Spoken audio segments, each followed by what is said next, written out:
he don't back right. Clip it, post it, watch the chat explode. One more take, then he takes the road. He talks that talk with a grin and a stare.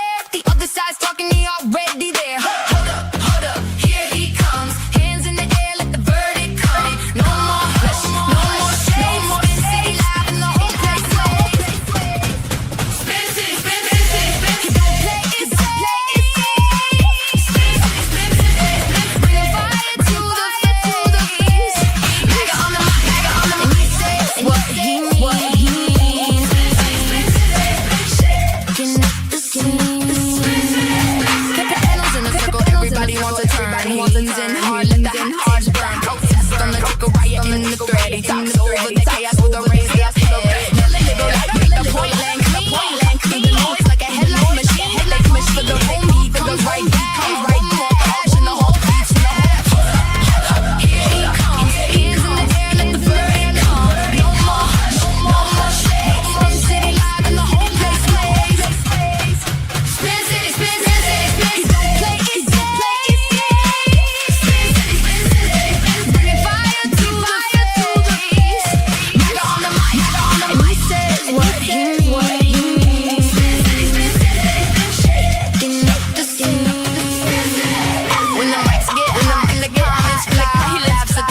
He don't play it safe.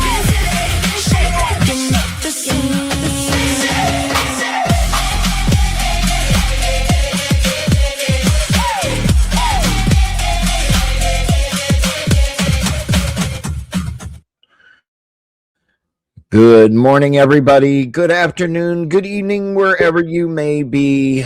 We have Mr. Balderson. Mr. Balderson, sir, good morning. Good morning. We have a new member. Mr. Krautmick just joined your channel over on the Benjamin Balderson channel.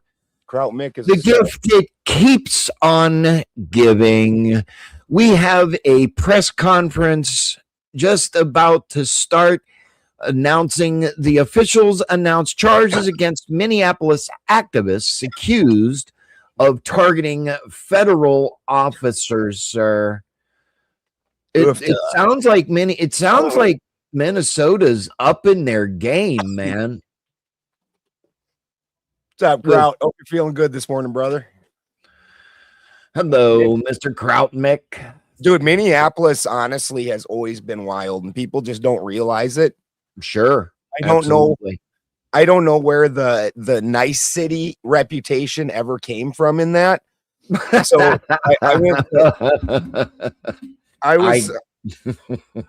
Go ahead. I'm sorry. I went to high school for 1 year in Minneapolis. In Richfield, the first city south of Minneapolis. Like, sure. The thing that separates Minneapolis and Richfield is 66th Street. Right. So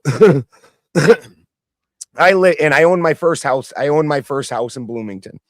And sure. This was back in 93, through 99. I lived in that area. And it was horrifyingly violent. There was like every debauchery that everybody complains about now that existed back then in Minneapolis. Like there was like half a dozen gay bars downtown, including one called the Gay 90s, which is giant. I believe it's the biggest bar in Minneapolis by quite a bit. Okay. There was shootings every day, murders every day. They actually they called it mini murder back then, instead of Minneapolis. Yeah, like it was always all kinds of wild shit. So I don't know where this like TV, it's like the accent or something, like, oh, they're the nice people. Oh yeah. Like so, oh yeah, that's the little hats. Yeah. So and even back then, Minneapolis was super liberal for their politics. Sure. there's some shit I don't want to get into right now that I've personally witnessed, you know, that was happening around Minneapolis that's definitely led to today. Wow. I mean, So, I just can't, you know, you really don't know about a city until you actually see, you know, what's going on with it. I mean, yeah, I just, that's just like crazy. yeah, and the U of M has always been pretty wild. Also, like the U of M is, you go and hang out in that area. Holy smoke, you don't even know what you're getting into. Sure. I mean, here's the thing. I've always noticed it's that 5-state like Illinois, Minnesota, Michigan. That Well, like you've named all frozen winter states so far. You got to wonder if it's being cooped up indoors for too many months out of the year. they're getting cabin fever. Yeah. I mean, look, it's just crazy the amount of the amount of things that happen up there. I mean, you know, we just uncovered a plot for very bad things happening at the UFC fight. I sent you the video. You had to know that there was at least one group plot. What's up, Tony Coriolis? Oh yeah. Yeah, Tony says I never would have thought Minnesota was wild until a couple. I know, because it has this like Hollywood reputation of being the nice city, but that's not been the case since at least the fucking 90s. Sure. And you know, here's the thing. You know, if you really look at it, it's a sleeper town. I mean, you would think it's a sleepy town, but it's what do you mean? Minneapolis, meaning you know, nothing really goes on there. It's a nice state and blah blah blah. People have no idea how big Minneapolis is. Like, yeah, that's what I'm saying. That's the other thing that people don't realize. Like, because Minneapolis isn't just Minneapolis. The Minneapolis metro is fucking giant, dude. Minneapolis, St. Paul is giant. Bloomington's bigger than Minneapolis or St. Paul. Well, that's Illinois, isn't it? Yeah. No, that's all Minneapolis. That's all Minnesota. There's a Bloomington, Illinois also. Oh, okay. Yeah. Yep. You're right. If this is Minneapolis, the first city south of Minneapolis is Richfield. The thing that separates Richfield and Minneapolis is 66th Street. Then the next city south of Richfield is Bloomington, and Bloomington, it's 86th Street, I think, is where the separation is, or something like that. Oh wow. Okay. Yeah. See, I didn't know that. But yeah, I mean, if you put them all together, is where the Mall of America is. Right. That's why I know that. Yep. The airport, the Minneapolis International Airport's in Bloomington. Yeah. I mean, that's big business for there, but I mean, Ben, why there is just so much that goes on there. Yes. And I believe what we're about. Oh, hold on a minute. It's starting. I'm gonna get it up on the screen. Get that up there. Yeah. Can you hear it, Ben? Yep. Okay. I'm gonna go ahead and mute, Ben. Me too.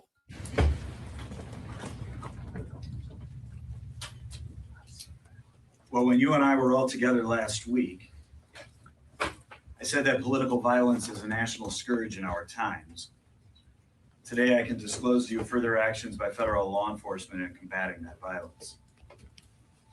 Last year, President Trump issued National Security Presidential Memorandum 7, which directed the Department of Justice to prioritize politically motivated violence.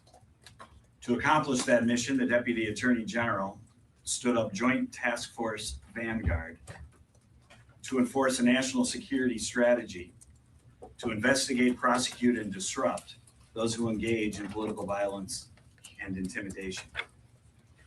Today, a federal indictment was unsealed, charging 15 defendants with conspiracy to impede or injure federal officers and other charges related to efforts of two Minneapolis-based Antifa groups that violently opposed the enforcement of federal law.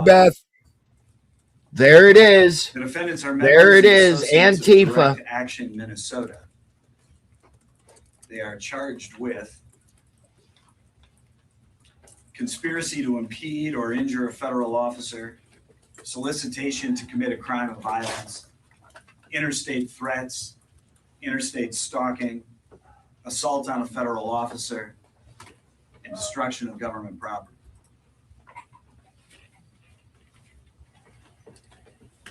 Earlier this morning, agents of Homeland Security Investigations conducted a coordinated law enforcement operation culminating in the arrest of 12 of the 15 defendants. One defendant had already been in custody on other federal charges. Two defendants remain fugitives at large. That's not a good look. A broad federal effort to address organized lawless behavior which seeks to disrupt the execution of federal law, endanger law enforcement, and important. Yeah, but you know what? You know what, though, Ben? They're actually doing something about it. You know, I'm not saying whether it's right or wrong or indifferent or I'm whatever. just saying, when a guy's already been charged and already on charges, and then there's some more of this stuff added on, that's not good. No, it's never good. Very communities that these defendants falsely claim to be protecting. Be assured, the Department of Justice and my U.S. Attorney's Office has and will distinguish between lawful protest and criminal conduct. These defendants have been charged not for what they said, but for what they did. They all joined an agreement, a conspiracy, to interfere with lawful immigration enforcement operations. The conspiracy was not to interfere by their voice, but to do it by force. That's a crime, and it will not be tolerated in the United States. Direct Action Minnesota emphasizes their violent, militant approach to politics and are highly critical of nonviolent, peaceful protests. You see here a Facebook post from one of the defendants, Cameron Kennedy, writing, quote, "We need to become ungovernable." As the name suggests, That's those fucking pricks that were out there in their body armor and their crash helmets, their masks, and all this other stuff, just agitating them to try to hurt them. Yeah, those ones are getting fucking paid extra on that shit. I've seen the things on it. Like I'm all about fighting the system, but not physically. Like, I'm not gonna get armored. Like that's how you get yourself hurt. Well, absolutely, and that's what I'm saying. I mean, I understand people. This is what people do. Okay. But it's just getting absolutely just but also so hand. But honestly, that was one of my thoughts when this guy said political violence is one of the huge problems of our time, like the most important according to him. Of course, it is the most important to him because he's one of the politicians in danger. But maybe if you guys weren't being such complete trash pandas and actually ran our country worth of shit and you weren't busy fucking us over, then that wouldn't be such a thing. Like, I'm just saying, like, possible. I mean, maybe if you guys were doing a good job, people wouldn't be pissed. Just saying. Yeah, well, this is over. This sounds to me, and we'll get back into it here just a second.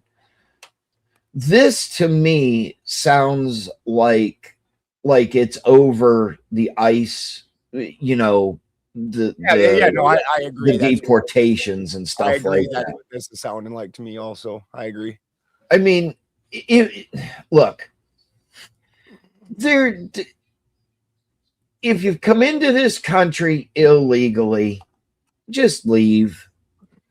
You won't be put into what you're sitting here saying is a a bad situation or a bad in Well, a I'm bad assuming way. none of these people are immigrants. They're all, like I always say, that's Oh no, these are the agitators. These are right. the ones that That's what I'm saying. It's never the immigrants doing this kind of stuff. They're no. the issue might be the immigration issue, but the agitators are not immigrants. Sure, They absolutely. never are. No. All right, let's get back into it. Direct Action Minnesota is an organization dedicated to direct action against federal law and immigration enforcement. This action is not peaceful, it's obstructive, disruptive, and unlawful. The organization trains its members in the aggressive use of shields against law enforcement, surveillance, operational planning, and rapid mobilization against law enforcement action. Hold on there. Nothing that he listed was a weapon. Like shields is the most aggressive thing. He's like, they use shields aggressively. It's a shield. Yeah, but if you turn around and pick that up and start beating somebody with it, I mean, I'm not saying it's going to do all that type of damage. Kind of blown out of proportion for me right out the gate, because that was some nonsense. Right. Well, like I said, I'm looking at it from the aspect. Okay, yeah. If I picked up a piece of plywood and was able to wield it at somebody, if they were not protected themselves, it could hurt someone. But it could, but not really. And the cops are all geared up. Like, are we pretending like the people can't protect themselves? Right. Well, it's just it's just one of those. It's just one of those things. Good morning, my friend.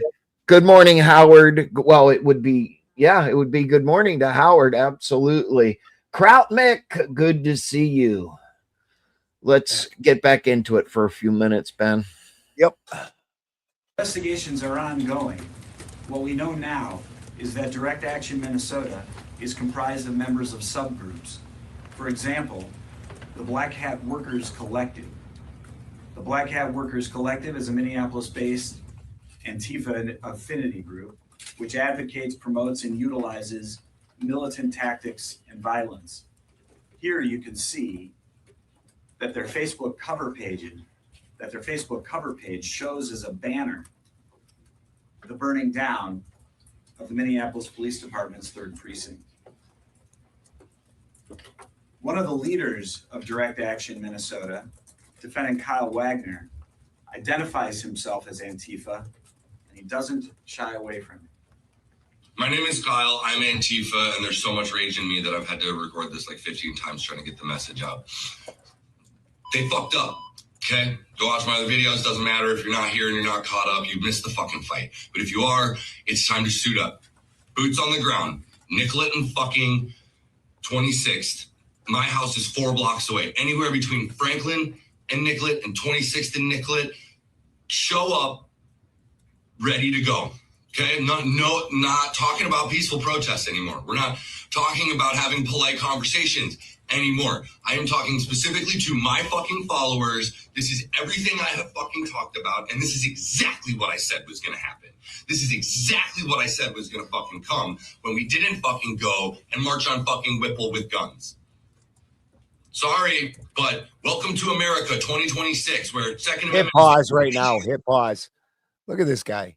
His fucking whole side of his face is tattooed up. The entirety of his fucking neck is tattooed up. Fucking like, what the hell? This guy is not organizer or something. Who the fuck is this guy? Well, I'm sure he's got something to do with it. He could be the agitator. Like this isn't even a blue-haired college kid. This guy actually has, you know what I'm saying? Fucking this dude is a different dude. Yeah, that's a little much. I mean, and we said, and he's wearing body armor right now. Yeah. You know, and here's my name is Tyler. I'm Antifa. That's super militant. Tony Coriolis. Yeah. That's what I'm saying. The guy does not look like a lefty to me at all. Like that's what I'm saying, bro. I mean, like right here, this is the biggest problem, Ben. This is the biggest problem right now. You got people like this creating, in my opinion, creating the violence, creating the You're fucking agitators, the ones that yeah. Like 99.9% of the people at any of these events don't want no shit. Yeah. And there's this fucking guy. Yeah, you got this fucking guy out there saying, hey, we need to bring pew-pews. We need to do this. We need to do that. Come on, dude. Like, seriously? It's gonna keep you fucking protected from literal fucking Nazi gunmen that are killing innocent people in the street with impunity. This is not a fucking joke. There's nothing fun to chant about it. Get your fucking guns and stop these fucking people. Dude, who the fuck says that? Who the fuck says that on air? This guy obviously. This guy's name is O'Brien. And for anybody that doesn't know who O'Brien is, that is the agent the double agent from 1984. This fucking guy is O'Brien. Nobody in the world, nobody thinks they can say that shit online and get away with it. I mean, this is the bullshit, and I'm sorry to say it. This is the bullshit which is causing these fucking problems. And you know what? At the end of the day, at the end of the fucking day, this is why the world, and I do mean world, has come to the violence that it's come to. Yeah, We've always had violence. This guy is either a planted agent, an agent provocateur, or this guy is absolutely batshit insane. I was just gonna say he's a few fucking dogs short of a fucking litter, bro. Well, it's hard to say which. We'll see how this progresses, but it's one or the other. Either this guy's just batshit crazy, or right? Yeah, he may be. Yeah, he's either batshit crazy or he's an actual fucking agent provocateur. Yes, yeah, definitely an ortho bro. An ortho bro, absolutely. We're not talking about peaceful protests. His words, not mine. During Operation Metro Surge, Direct Action Minnesota infiltrated and exploited lawful protests to more efficiently carry out its unlawful direct actions, targeting operations involving ICE, as well as other federal law enforcement, and as well as other state law enforcement. In order to achieve the ends of the conspiracy, Direct Action Minnesota was highly organized, holding meetings on a regular basis, and engaged in what they called operational security, or OPSEC. The indictment unsealed today includes a focus on 2 days in which Direct Action Minnesota organized and participated in actions against federal and local law enforcement on January 23, 2026, and on March 1st, 2026. On those days, Direct Action Minnesota members deployed what they called hard and soft blockades against federal law enforcement, as well as against Hennepin County Sheriff's deputies. Direct Action Minnesota shut down operations at the Federal Whipple Building, a government building just north of the Minneapolis-St. Paul Airport and the main hub for several federal agencies. Members of their hard blockade team used vehicles. I agree, Moon. That they would overturn. Yeah, I was just going to say I agree with that. And ice blocks that they would throw at law enforcement to obstruct roads used by law enforcement near the Whipple Building in order to impede the movement of law enforcement.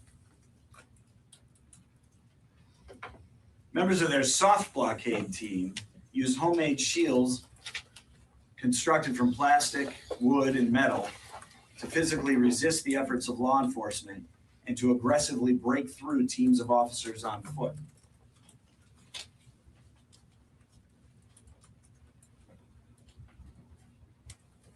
Direct Action Minnesota members also engaged in what they called commuting tactics, which included identifying, following, surveilling, harassing, and confronting law enforcement officers. Conspiracy members even followed law enforcement officers from locations like the building, the Whipple Building, to the officers' homes. For example, as alleged in the indictment on May 4, 2026, defendant Isaac Sant followed federal officers from the Whipple Building all the way to Hudson, Wisconsin, where St. Croix County deputies stopped him. Such stalking and other direct actions against law enforcement are criminal, they're un-American, and they'll be met with swift justice. That's why we're here today. To those who choose to threaten or harm federal officers, we will hold you accountable. We will defend federal officers. We will protect the public. We will enforce the law. I want to thank our partners at Homeland Security Investigations for their outstanding work on this case. And I now ask the Special Agent in charge of Homeland Security Investigations here in Minnesota, Michael McCarthy, to provide further illumination for us. Like right there. Like right there. What's up, Kraut? Like right there. Why are the American we have known about that dude since 2020. According to him, he has been watched since then. So how could he not be a double agent? The math just doesn't math. I 100% agree. That dude comes off to me as an agent provocateur. That dude is paid by the system to do this and allowed to function in order to drag other people with him. Like he's not the target. Every single person that answered the call when he made it, they're the target. Sure, of course. While he's the provocateur, everybody else is getting arrested but him. Exactly. This is classic 1984 shit where in 1984 O'Brien holds these meetings that are like dissonant meetings, and then basically he's actually an employee of the system, and then anybody that shows up to these dissident meetings that is unhappy with the government, they get written down and now they're under investigation and they're getting arrested, and he keeps operating because he's the one dragging these people in. Well, in terms, right?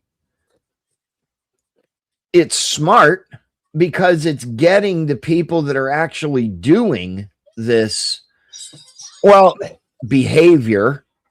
But I know what you're going to say. The thing is would they have done that behavior without the provocateur dragging them into it? So that's always the giant question, because the thing about this agent provocateur system is, and this, you can look this up. There was a New York Post study where they went and investigated, I think it was like 25 or 23 domestic terrorist incidents in cells. Correct. And up to 23 or 25 or whatever, 18 or 19 of those cells, it had entirely FBI, CIA, Homeland Security, whoever, all letter agencies, and then one dude. Like, so every time these Right. cells investigate. So then the question has to be, would these people at one point were just unhappy people with the system? Were they radicalized by the same people arresting them? Is the question then. Could I send a question real quick, Spin? Yeah, Go ahead. absolutely, Kraut. What's up, brother? What's up? Now, I wouldn't disagree with you if your answer is yes, but are you saying he was hired from the right to call left action to make the left look bad? Like, you know what I'm trying to say? Is that what you're saying? No, no. we're actually saying that he's a paid agent of the government in and of itself in order to. So there's a certain group of people that are on a borderline of whether they're going to rebel against the country or not. Then he's an agent that goes out and basically lays out the breadcrumbs to find out who these people are to get them, to entrap them because they're too close to being fully dissident against the system. I see what you're saying. It's almost like a sting operation to catch whoever. Yes. I got you, bro. I got you. Yeah, to catch the people that are actually promoting this stuff. And I would not be remiss to say that he's not the only one that's doing it. Like certain people will see this message and then they will put a message out, and that is the mob, or that is what is considered the mob mentality, right? Do we know what platform that he was giving that message on? Do we happen to know what? No fucking way. No fucking way that he's not. I'm telling you, that's what he said. It was Facebook. I'm not disagreeing with you. I'm saying there's no fucking way he's not an agent. You know how fucking fast Facebook shuts everybody down that does anything, and that dude was flat calling for violence, calling for guns, calling for all of that, and that's stood up. That didn't get taken down. It's there. They just played it.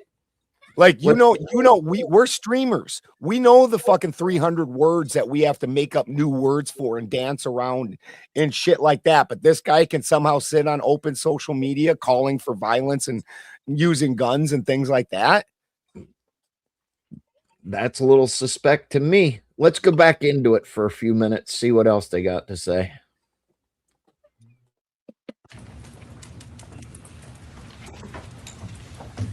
Thank you, U.S. Attorney Rosen, for your steadfast partnership.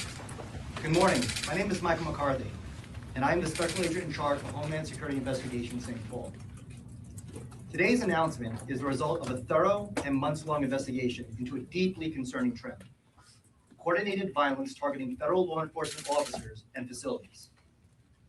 These acts were designed to create chaos, disrupt operations, and threaten the safety of our officers and our community. Every day, officers and agents kiss their loved ones goodbye, fully aware of the danger they face as they risk their lives to protect their communities. Each and every one of us in the law enforcement community does so with the ultimate goal of making it home to our families each night. We are sons, daughters, mothers, and we swore an oath to protect and serve. And we place the public's well-being above our own safety without hesitation and often without recognition. Make no mistake, officers and agents do not have the luxury of deciding when they should and should not do their job. The law is the law.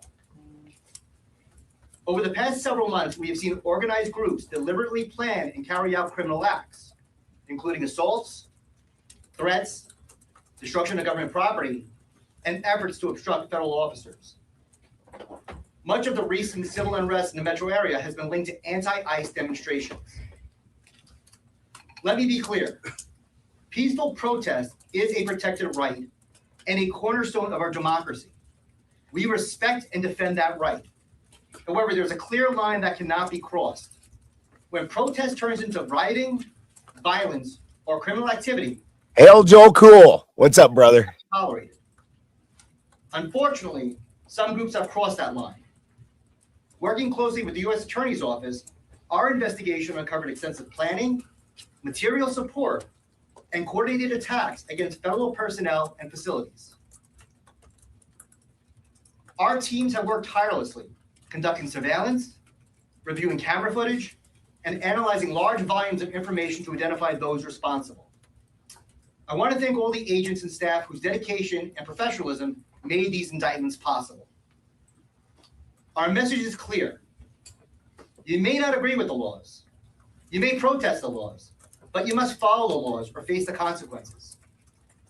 It is not optional. We will enforce the law. Any attempt to undermine it through violence or intimidation will be met with decisive action. Our primary responsibility is to ensure the safety of our officers and the broader community. Today's arrests are an important milestone, but this is not the finish line. HSI and our partners remain committed to identifying, investigating, and bringing to justice anyone who promotes or engages in violence against law enforcement or our communities. Again, I thank the U.S. Attorney's Office for their partnership. Together, we are committed to protecting our officers, our communities, and the rule of law. Thank you.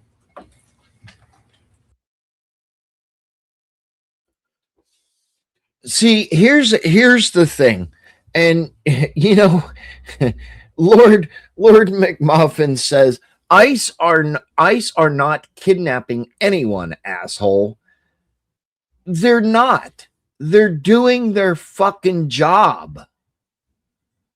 You sure, Muffin? There's 8 different angles of just one of them.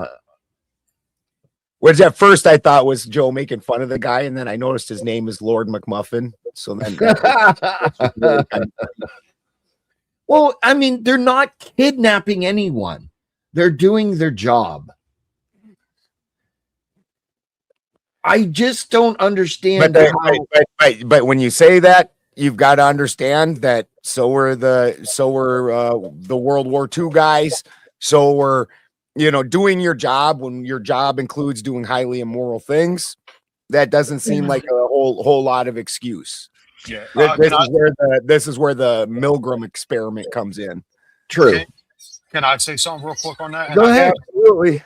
I think you would both agree with me, given that we all had similar views on the police when I brought that up a couple weeks ago. I think if you want to judge ICE, you have to judge cops in the same aspect. There's no perfect system with the cops. There's no perfect system with ICE.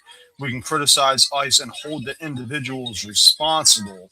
And yes, they absolutely do need more training. But ICE in and of itself, I think is a good mechanism to combat all these illegal criminal people. I'm not just talking about they're criminals because they crossed the border. I'm talking about people that came here and then started committing all those crimes. Excuse me. Yes, some of the immigrants that have come here, they have done horrible things, and they need to be buried under the jail, right? But or taken out of the country and whatever else. But at the same time, I mean, I can see how people are upset about it. But how would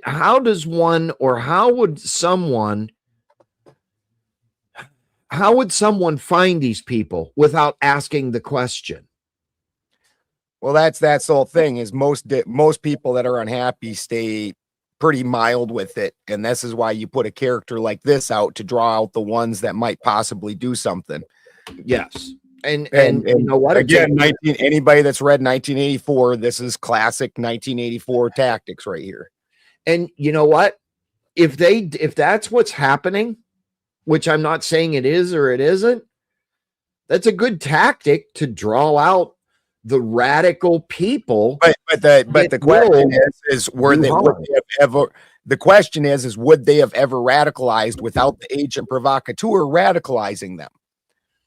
Because that's where the move goes from being unhappy, because there's a reason they can't find these people, because they aren't making crazy ass videos on fucking Facebook. That's true. True. And so the question is did this guy, the people that answered his call, is he the one that radicalized them? Would these people on their own have ever done this without him? That's I don't think you and I would never be able to answer that question. I No, mean, no. we I can't. mean, me, if I saw, if I felt hatred or whatever, I'm not going to have, I'm not going to have some dude up on the internet, you know, watch this dude up on the internet, right? And just say, oh, well, he's right. This is what we're going to do, blah, blah, blah. Because at that point, you're not even only risking your life, you're risking innocent people that are there just to voice their opinions, lives, community, property, stuff like that. And Ben, I think we all just need to say we're not for all of this. Everybody has a voice, you know, but to take it to an extreme level, as we all have seen on the internet, in the papers, on the news. I'll use one. Here's a prime example. LA, Ben, the state that you're from. They're down there throwing. I'm not from Or California. the state. Well, yeah, I'm sorry. Be The clear state about you live in. Sorry about that. Yeah. The state you live in.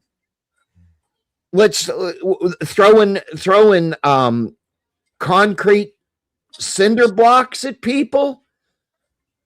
You know, provoking the agents to use chemical crowd dispersement techniques. Right. So the question always, and this has been at just about this same question exists at January 6th. We all know that there was like 200 fucking agents in the crowd, 200 fucking agents. And that some of these people that were supposedly the ones that were starting the violence in the crowd didn't go to jail over it. Well, why is that? Who were these people? And the thing is people are easily influenced. We all know this. Oh yeah, we all know this. They have a mob mentality. So when you get a paid agitator creating that agitation, those people may not have done that on their own. And so now are you basically what is that fucking called where the cops set you up for something? Huh? Framed? No, not framed. Basically where they've talked you into doing the crime. Entrapment? It's called coercion. Yeah, where you've basically been coerced into doing a crime at that point, because if you would not have done that naturally on your own and you got dragged into this thing because you saw other people were doing it, that's a real iffy thing, man. Real iffy. Somebody mentioned in the chat a little bit ago. I just want to address real quick. I didn't want to interrupt. Yes, entrapment's the word I was looking for. Thank you. Yeah. So somebody wrote. Now I'll just give 2 examples real quick without actually going into the debate about it. I am pro-life, and nothing will ever change my mind on that. However, immigration topics, I'm willing to discuss more into detail and change some views. Somebody made a comment like being here, crossing here illegally is enough to get them out. I'm actually willing to change my views on that if they're actually willing to conform to America and go through the proper paperwork and, you know, not miss whatever they got to do to reinstate their visa or the whole spiel. But as far as criminals in this country that are actually doing illegal shit, I have get them the fuck out. Like, there's no talking about that. Get them the fuck out. Bring them back where they need to go. But as far as people here that, you know, came here legally and overstayed the visa, or came here illegally, but are really trying to adapt the American way in some way or another and not bringing their fucking debauchery culture from wherever they came from, I'm open to discuss to let them stay. Well, and here's the thing, Kraut. Look, we should not be out there doing this stuff. I mean, I'm saying the violence. Okay, everybody has a voice. Everybody has opinion. If you want to stand out on a fucking street corner and look completely stupid, okay, please do. But we don't need law enforcement out there worrying about getting unalived, right? We just really don't. Yeah, and you know what's funny about that? I'll make this quick. I didn't mean to interrupt. Go ahead. No, you're good. Renee, you know, she didn't deserve to die, but she called that herself. Alex Preddy didn't deserve to die. He, you know, he shouldn't have been out there, but there was 100% no justification for him getting shot. But at the end of the day, if all these fucking liberals didn't make a big muck of it, neither one of them would have got fucking killed.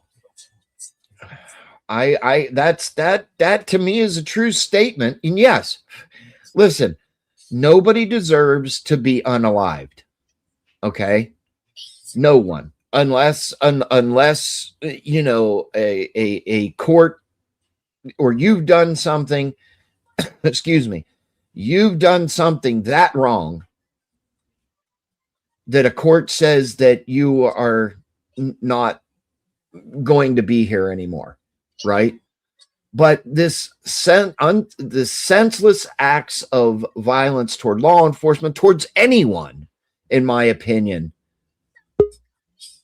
is absolutely ridiculous. Hell, Pero, what's going on, brother? Well, I can think of a lot of people that could take some time off eternally, but they happen to be in the court you're talking about. I don't disagree with that one either, but you know, I mean, look, there are some bad people in this world. We all know it, right? I don't think anybody up here would disagree with that statement. Yeah. And Go ahead, it's been my fault. And the other thing is it really? I've asked people this, and Per, I don't know if you ever heard me say this. I have asked people, are politics worth your life? Being unalived. And when you propose that question to people, they're like, you're right. No, it's not. But there are those radicalized people out there that says, yes, we will be unalived and remembered because we fought for this cause. Well, I mean, dying a martyr has been a fairly strong cause historically for just about anything. What's up, Joe? Motherfucking cool. Fuck Joe Jonathan. Cool. You didn't give me enough fucking screen time, man. Wait. I gotta give Joe his screen time.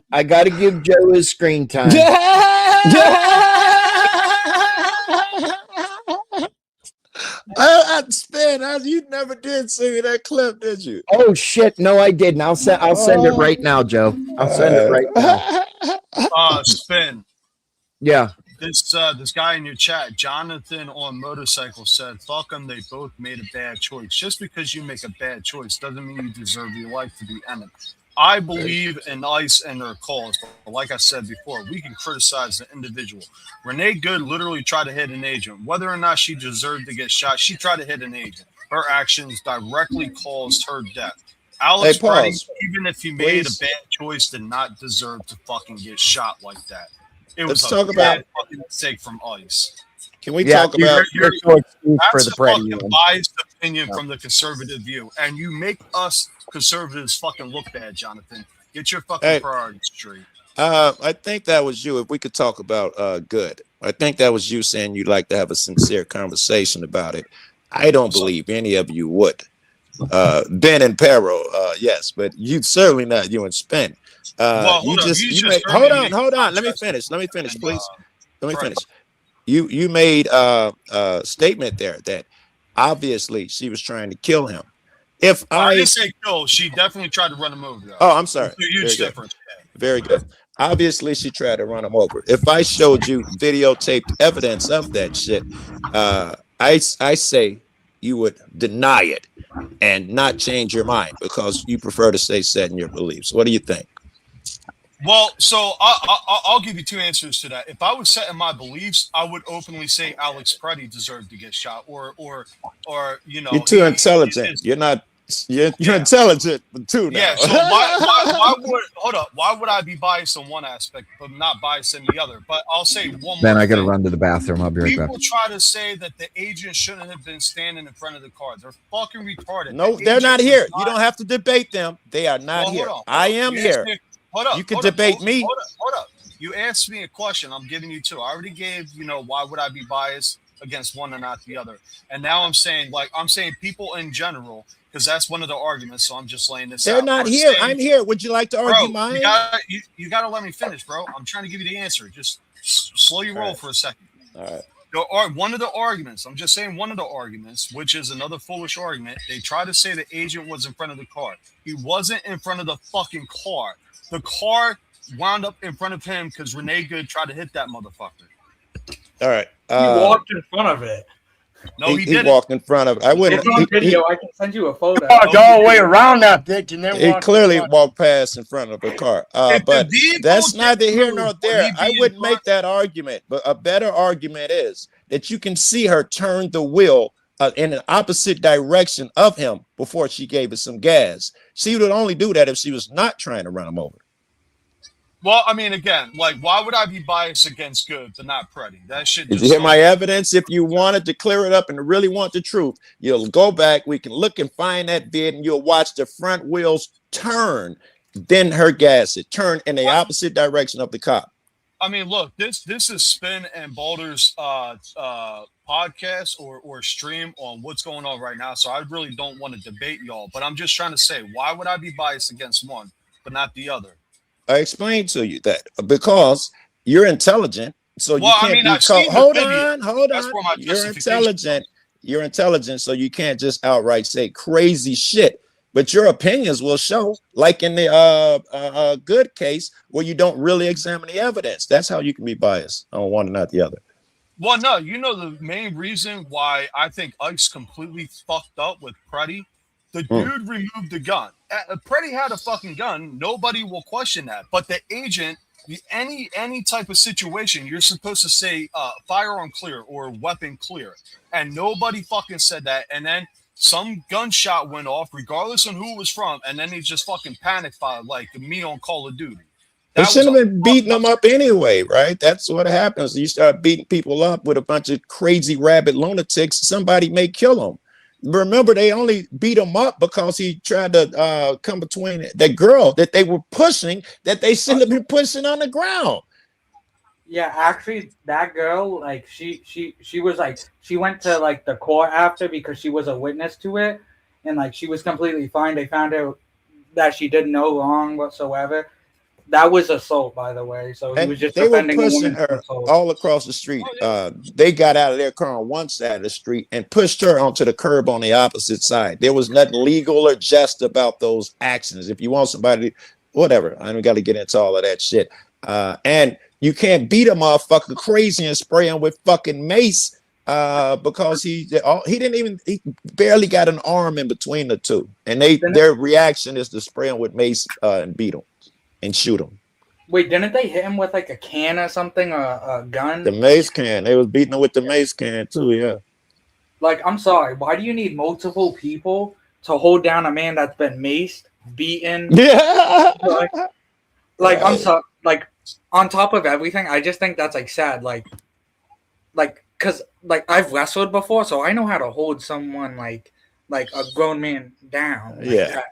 Each of them could have grabbed an arm. He would have been complying any fucking way, I assume, because he took that beating and didn't swing back. So I assume he would have gave it up when they arrested. Nobody's arguing that Alex Pretty. I'm pretty sure you just heard me call out Jonathan where he said fucking both. And I said, you make us I did. Conservatives fucking look at, bro. Yes. Get your fucking priorities straight. But again, this is Spin and Boulder's stream, so I don't want to hold too heavy on this topic. Spin, you can keep on with whatever you guys got going on. When Spin comes back, he's the one that has the video for this morning. So go ahead and have at it. All right, very good. Well, then, real quick here, Joe. Just Yeah. so everybody understands, what we're discussing here today is the dehumanization of the non-compliant. That's Very good. That's the And also the possible luring of people into that group. Well, yeah. Well, I wrote up 5 poignant points about Nazi Germany that should remind you of what we are today here in America. The first one was normalization of identity verification in Nazi Germany, the Ahnenpass, the ancestor pass, and internal passports transformed travel from a right to a state-granted privilege. What do you think we did here in America? The outsourcing of enforcement to the citizenry. Goldhagen argued that the Holocaust has succeeded because ordinary Germans voluntarily participated in the social ostracization of their neighbors. What do you see going on today? You just said that American soil. Third one, before you go to the third one, you just said something, dehumanizing the non-compliant. That would fit there. that's the third one. No, Okay. no, that is outsourcing of enforcement through the citizenry. The dehumanization of the non-compliant is a police state cannot function without a clear other, the bad guy. Yeah. That would That's be me. like the government calling. So I anti- said that's me. The All right, semantic manipulation and euphemism. The semantic manipulation and euphemism. Wars today are kinetic actions. Ask the military leaders. They don't call them wars. They call them kinetic actions. Oh, What yeah. about censorship? Don't you see censorship as merely content moderation, all you blue wrenches? Oh my. How about the erosion of privacy through user experience and optimization through AI? That algorithm. Then we have the final one, the elimination mindset. That was a good one, Pero. I love them all. Yeah. The eliminationist mindset in ideology. Goldhagen's central point was that Germans didn't just follow orders. They believed in the necessity of eliminating a perceived threat. Very good. I love it. All right, let's watch this next little clip. Yeah. Let's watch this next little clip.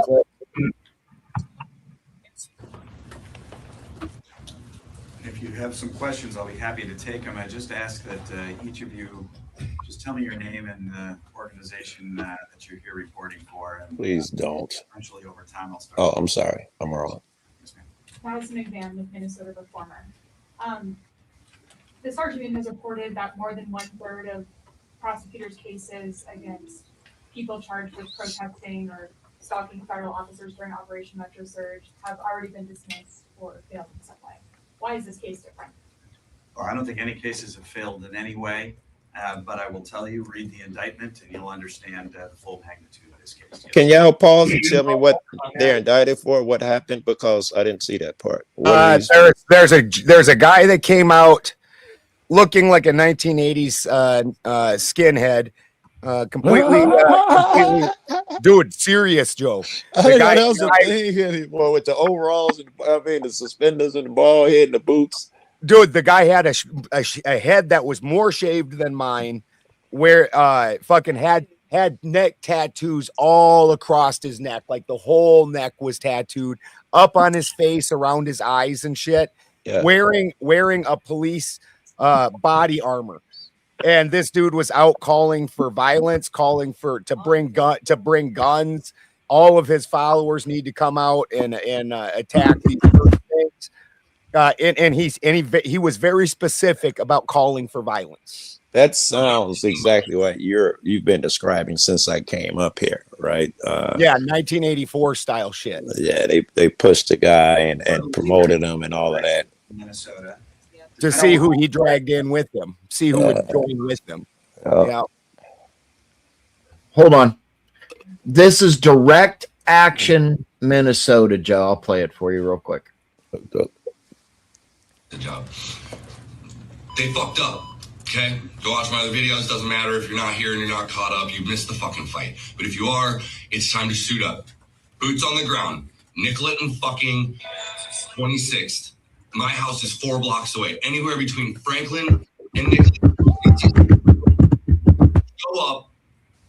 Ready to go. Okay? Not talking about peaceful protests anymore. We're not talking about having polite conversations. What the fuck? I am talking specifically. See what I'm saying? This is everything I have fucking talked about, and this is exactly what I said. What the fuck? Exactly what I said was gonna fucking come when we didn't fucking go and march on fucking Whipple with guns. Sorry, but welcome to America 2026, where Second Amendment is the only thing that's going to keep you fucking protected from literal fucking Nazi gunmen that are killing innocent people in the street with impunity. This is not a fucking joke. There's nothing fun to chant about it. Get your fucking guns and stop.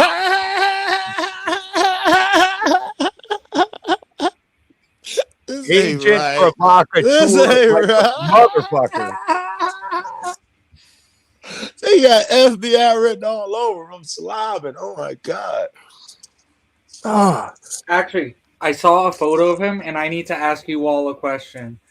What does an Antifa member look like to you? Like everyone. Me and it's Perro hard to for tell. sure. Most of them have masks on. Definitely Perro. They look like, Perro with the small mustache. well, the thing is, They look like Ben with the long beards and me with the baggy pants. No, the Antifa, what they're, we call them Timu Antifa. It's the little basement dwellers that go out there and get all their body armor off of Timu and Amazon and all this other stuff, that go out there and provoke the violence or the chemical munitions of the law enforcement, so they can say, I know you're making ha. fun. I know you're making fun of them, but I have to ask: does Timu actually sell body armor? Yes. Yeah, they do. I bet they do. No shit. No they shit. do.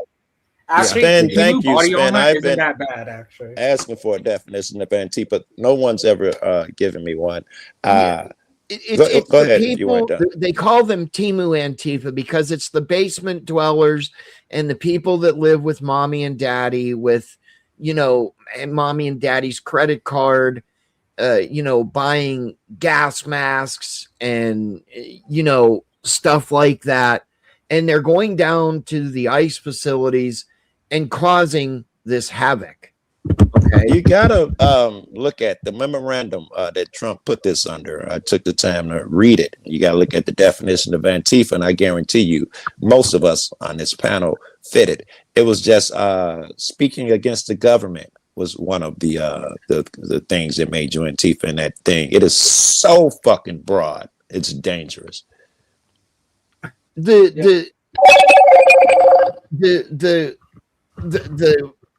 people that don't know, Antifa stands for anti-fascist, which is a good thing, right? I guess. Which I don't know which channel you were on. Censored. I didn't unmod you. I'm not sure. Looks like he's on yours, Ben. I did not unmod anybody. I was gonna say. Very good, Para. I mean, the thing is, okay, they're the basement dwellers. They're the people that have no job, that are collecting welfare and SSI and whatever else, out there screaming at at law enforcement, causing the disturbance. Okay, you can stand out there and, well, let me say this. My idea of a peaceful protest is to stand out there, hold your signs, and talk to people. Yeah, okay, you're going to scream at people that you don't agree with, but there is no sense in the violence. That's it. If violence already is a law against it, why create the other thing unless you are trying to future entrap motherfuckers like me and Ben here? That's what I'm talking about.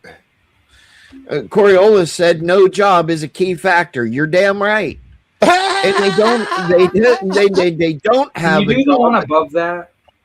If you call and your organization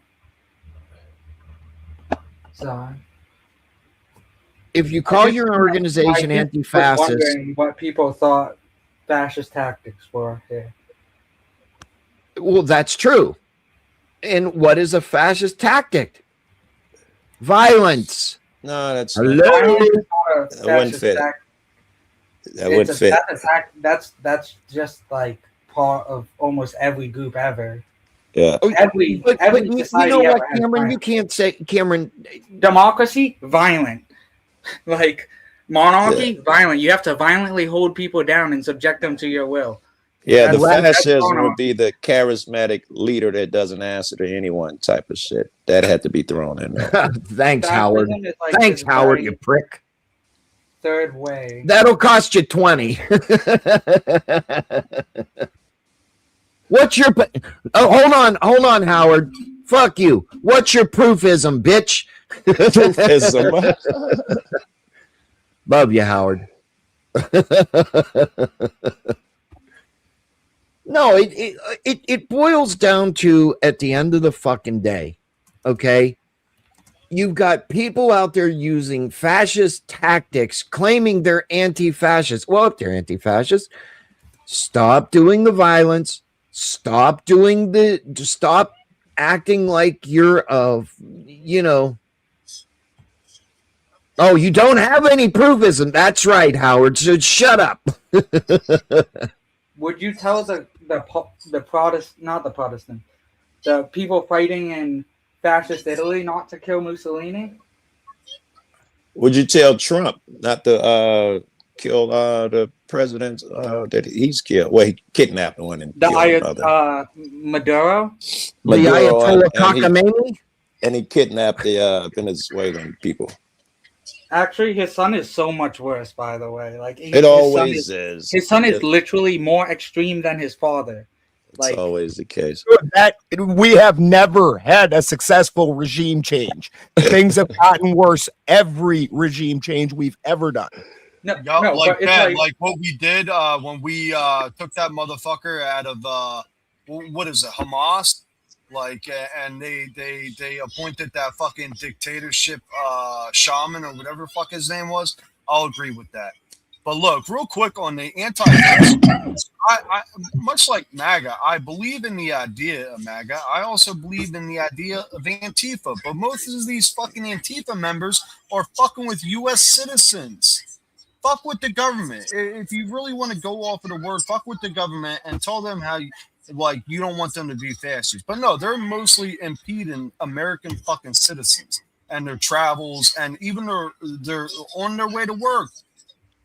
I got buddies who do that in small groups, and because I'm direct. I tell them that I think it's stupid. They'll get 5 people in chain and cut across the street by holding arms. I think that's dumb as fuck. However, if if there are 1,000 people somewhere protesting, then the streets give way. They have a right to be there. That's what it looks like when 1,000 people are there. The streets give way.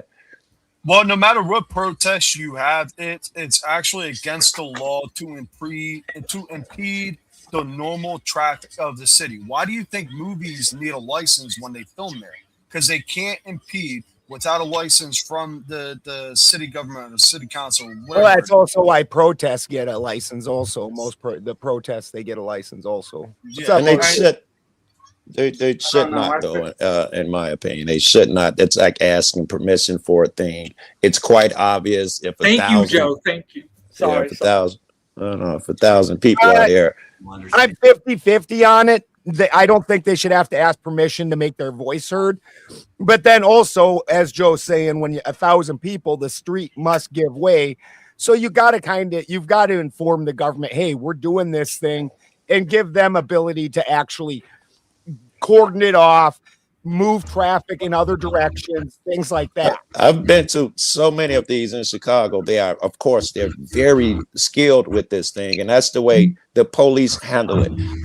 Unless it's some really weird, like the ICE or the BLM, that's the way they handle protests, man. They block off the streets and they move the cars ahead to make sure no one is going to interfere with the people. That goes flawless every time.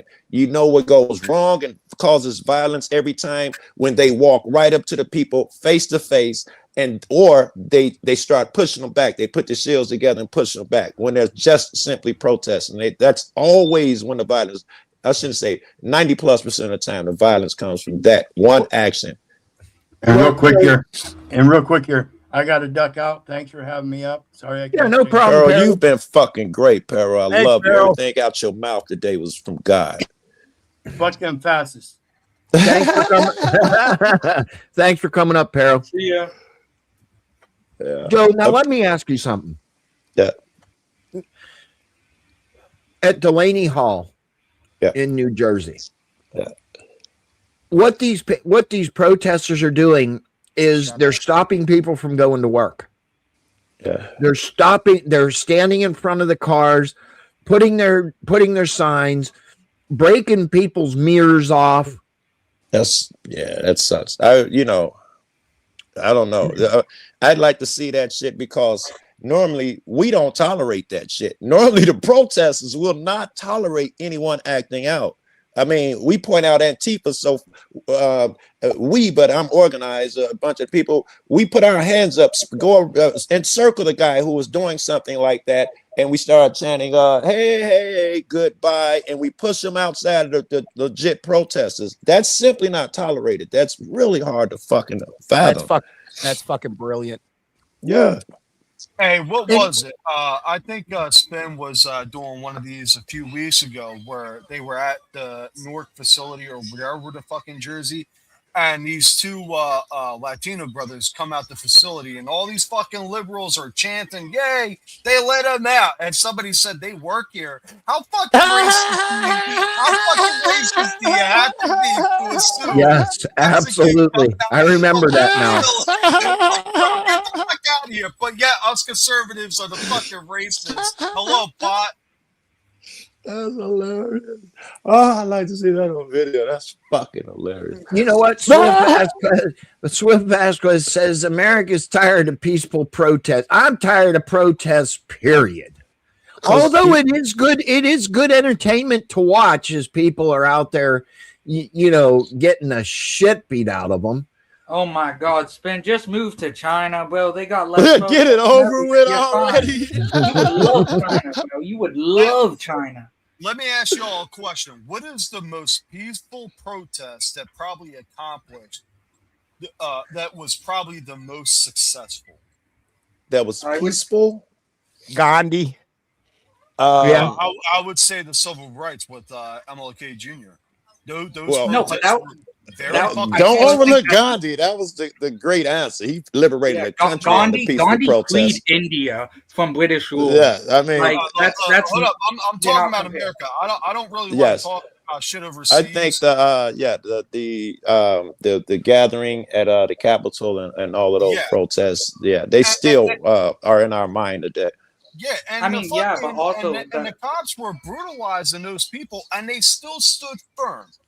Like the fucking media tries to say, the BLM riots are mostly peaceful. No, the fuck they're not. But it was literally sure they were. I was there. Peaceful. I was going to 3 and 4 days, and all across the country.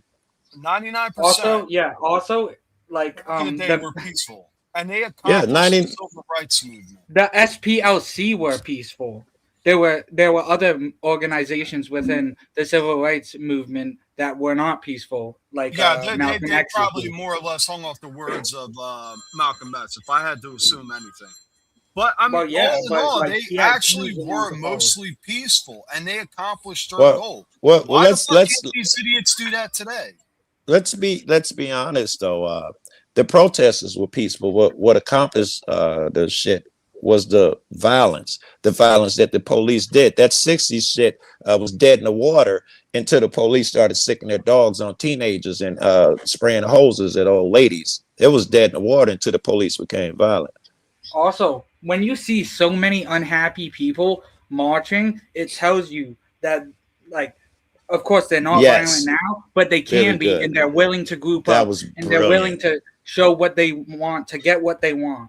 Cameron, thank you for that, because people always ask me what do protests, and that's the best argument I've heard, is that they're an indicator to the government that the people could become violent. We're not taking it anymore. Just as an indicator, 10,000 people on the street. I love it. Yeah, but here's the thing. The premise of a protest to get violent or people on the protest line calling for violence, that is where the people that want the violence are where the problem begins. Are you sure? That's in I the don't think Constitution, anyone, right? I don't think anyone, and Joe, you might disagree with me. Yeah, yeah. But I doubt. Yeah. No, I doubt you will.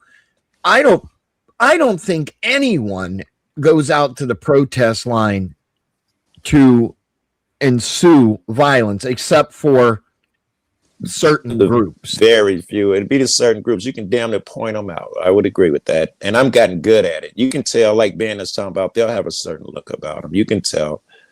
Yeah, I mean, like I said, I don't think anybody would,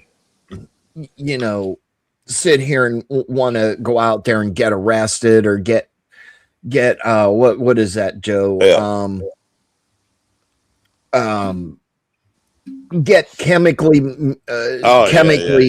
attacked by law enforcement. I mean, I just think that a lot of it at this point is just rhetoric and bullshit.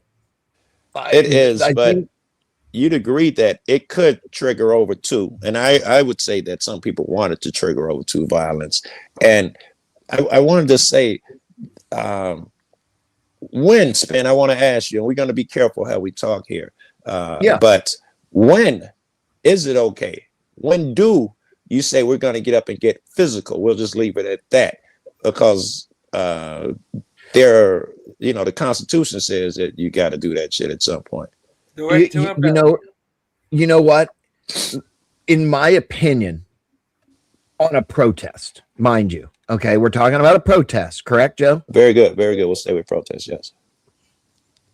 I do not think there is at any time a protest should be violent. And I am saying no. I meant the call. So you would make actual violence at the protest. Without the threat of violence, the protest has no meaning. Like this is, our country is built on this premise that occasionally the government is going to become too corrupt, and then the people are going to quit putting up with it. So I mean, I'm agreeing that 99.9% of protests should not go there, and it's voicing. But to say that it could never go there, the threat needs to be there. Right out of it. No. I understand. I understand the threat is always there. I don't care if you're 90-year-olds out there in your wheelchairs. I mean, there is always a threat of some sort of violence, but I don't think that we as people cannot govern ourselves and get that emotionally attached to something that they may or may not be able to control to take the first punch. You know what I mean? The fucking founding fathers would disagree with you. I mean, I don't think ISIS, Daryl, I haven't seen, I don't know. I'm not even commenting on that we should do that now. In fact, I do videos. I think we're way far away. I think I'm brilliant. Well, let me calm my goof ass down. I think I'm smart enough where there are many other avenues to examine that I've yet to go after. And motherfucker, if anyone could come up with one, I can. I'm still there. But in the sense of the conversation, I hate it when people say there's never a time to hit a cop. Surely there is. Surely there will be, and surely there has been. Right. Well, that is where I say, if it comes to that point, you need to separate yourself, and you need to evaluate the consequences. Let's do it. Let's put you there. We're going to put you there, Spin. You're out there. You got a camera, and a guy is choking this white lady out. What's that? Let's call him a ICE agent. He's choking her out, and she can't breathe. She's about to go and you know it. She's went limp and he's still coming down harder. Do you intervene to save that woman's life, or do you sit back and do whatever the fucking law says? Never touch a cop. Which do you do? I don't want to answer that question. And I'm going to tell you why I don't want to. I'm going to tell you why I don't want to answer it. It's a very loaded question. Don't be afraid, nigga. I don't care about loaded. That just means I'm afraid. Don't bait out in the water. Your question's supposed to be loaded. It's supposed to test whether your convictions that you're holding hold true.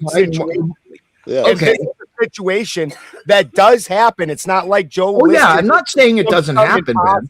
Situation. He listed. I mean, I would intervene. I would intervene in it to a point where, hey, okay, this has gone too far. Now we need to do first aid. She's dead if you don't stop her. Remember, in my I agree. I agree, Joe. I'm just saying. I would not. I mean, the government has put the fear if you impede the law enforcement officer. Very well said, man. I agree with you at this point. You know, you can be held liable for that too. Now, if the cop is just doing something that he should not be doing. No. Let's not back it up. We don't care about the obvious. I use these examples on purpose because I had two in my mind that I want to relate it to. Obviously, Alex Preddy, he saw women being pushed. He went to intervene. They took his life, which shows that we will come hard if you stop. When we try to hurt somebody, if you ever do anything, we will come hard down on you. And the George Floyd one. The people, were furious. They wanted to intervene so bad, but the cops would threaten them. I mean, they were like feet away and inching toward them, and they were like, "You better not." And they had to watch him die. How do they feel? Because I'm a pussy and I could have died or whatever it is. I had to watch this nonsense. He's urinating on himself, and this cop will not stop. Hey, cool. I'll be honest, man. Just stick with Preddy because y'all had me with Preddy. But once you mention Joe Floyd, man, I'm checking the fuck out, bro. I'd rather do that, man. I like people to face their mental barriers and shit. I'm only here for a moment. I mean, here's the thing. You have to ask yourself, and I said it earlier. I've asked people this question. Are you really that invested in being unalived or seriously hurt for politics that you may or may not be able It's for God. It's for God. If you're a son of God, you strike away the politics, whether he's Republican, Democrat, white, or black, and you help your fellow brother. Fuck the bully standing around. See, if you jump in, I'll fuck you up. Strip away the politics and be under God like it was intended to be. And I understand. I understand that, Joe. But even without the God thing, what I'm not understanding, Spin, is at some point in time, the founding fathers, they directed that we must fight to keep this republic and to keep it fair and our liberty free. And according to you, there's no reason for you to fight against the people taking away your liberty. No. I'm not saying that is what you're saying. So how much does the government have to fuck you before that trigger gets slipped? Before you go to the other side? That was the question I was trying to ask. That is directly I know that's what you're trying to ask. I just reworded it. If anybody fucks me, they better buy me dinner first. Fuck that dinner. You ain't putting nothing in my ass. Sorry. I am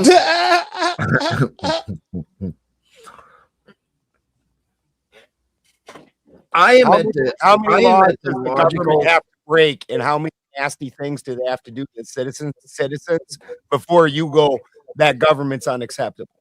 And then at that point, do we wait for them to get on the train? Do you walk up to them and say, we don't like the way that you're torturing and hurting us? And do you right? Is that your approach? Very good. I could just shut the fuck up. Well, first of all, then I wouldn't be walking. Second of all, that is a fair point. That is a fair point. fair point. Gotcha.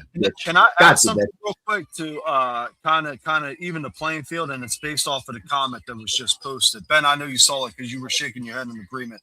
I said before on this stream that the Democrats divide us through race. The conservative or Republican Party divide us through fucking parties, regardless of your skin color. If we come together as the fucking people, we can battle the government. I think it was Thomas Paine. He made a quote where the day people fear the government, it's tyranny. When the government fears its people, it's a liberty. We all need to come the fuck together. I agree with that. That is the one. That I mean, is the one. there are other, in my mind, there are other diplomatic ways that change can happen. Yeah.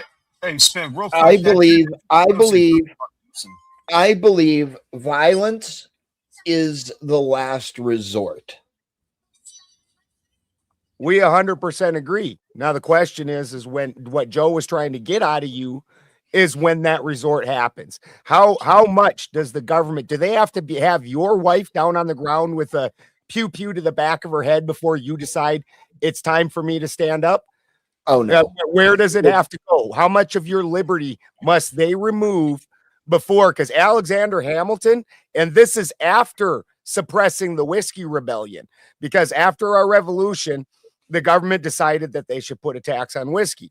The people were not real cool with taxes, so they threw a rebellion. Alexander Hamilton went and put said rebellion down, but then after putting the rebellion down, said he approved of the rebellion in and of itself, and that occasionally the life tree of liberty must be refreshed with the blood of patriots and tyrants. He said that after suppressing a rebellion that he said was acceptable, that people should do this. Right. And I don't disagree, but I mean, would the first question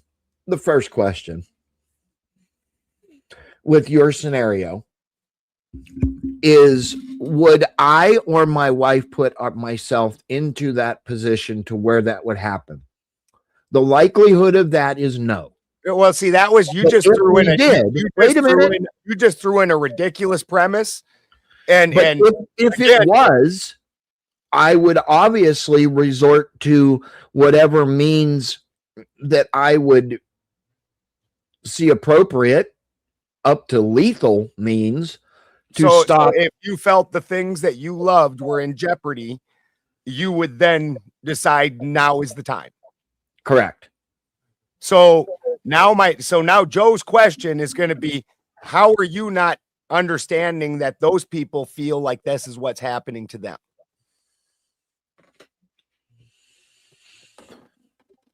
Okay.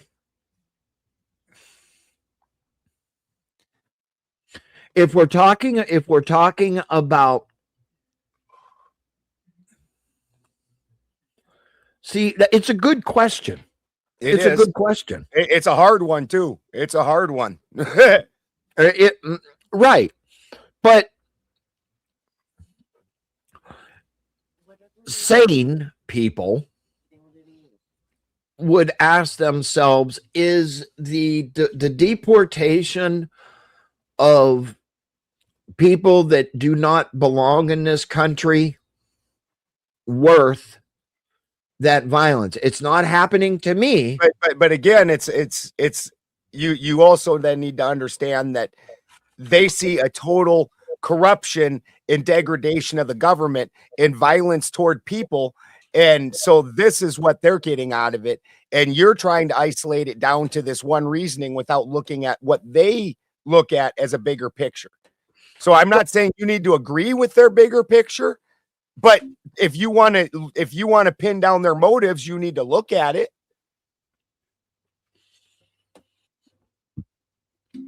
Now, I can see both sides. I'm not saying I can't. I'm just saying at the end of the day, me, or one might ask themselves, or might even say to themselves, I haven't done anything wrong. I'm not going to put myself in that position. Yes, I feel bad for these people. And yes, I do feel bad for them. They were brought to this country on the premise that they could just be in the country. Well, the people doing the fighting are not immigrants. These are Correct. citizens of the country stating we disapprove with what the government is doing to the people in this country. So you got to take the immigrants out of it, because the immigrants might be the issue that they're currently fighting about, but it's the American citizens doing the fighting. Like Alex Preddy was an American citizen. Renee Good was an American citizen. All these people at these protests, you don't see anybody up there on the megaphone going, policia bad. No, they all speak perfect fucking English. Right. Don't even have an accent. Right. You haven't been to Florida lately, but anyway, go. Well, doesn't the entirety of Florida basically have an accent? Isn't that just part of Florida? Well, no, I lived in Florida for 6 years, and I'll have to agree with Spin. Even before I knew anything about Democrats or Republicans, I fucking hated all that yabba dabba do shit down there. It was so fucking annoying. What is the yabba dabba do shit? Where people can't speak English. It's not, look, if you're bilingual, I don't care about that. But literally, there's people, a lot of fucking people in Florida that just I'm asking how many of these protests on a megaphone that you guys, because I Spin posts protests almost every day. Yep. Oh no, I agree with you, Ben, on that almost part, every day. Which one of these yabba dabba do people, as you call them, is speaking at the protest? Every person on a megaphone that I hear doesn't even have a fucking accent. They're Americans. Their first language is English. Yeah, I agree with you, but Ben, or I'm sorry, Spin made a joke. At least I think it was a joke. You've never been to Florida, so I just chimed in because I lived in Florida for 6 years. So I agree with you, Ben. It's all the fucking it's all the Americans here that are fucking protest. I don't think it's the same in California. It's the same in California. It's the same in fucking Portland. It's never the illegals. So the illegals aren't doing the fight. It's American citizens doing the fight. So now we're talking about this moves, because this moves the whole conversation. We're not even talking about what the illegals are doing or want. What we're talking about is what the American citizens want out of their government. And these citizens that are protesting feel that the government is not doing right by them. Now, let's for you two gentlemen, let's switch this situation up. And let's say that Biden had not had a complete mental collapse and that he had made it through and got a second term. During Biden's first term, he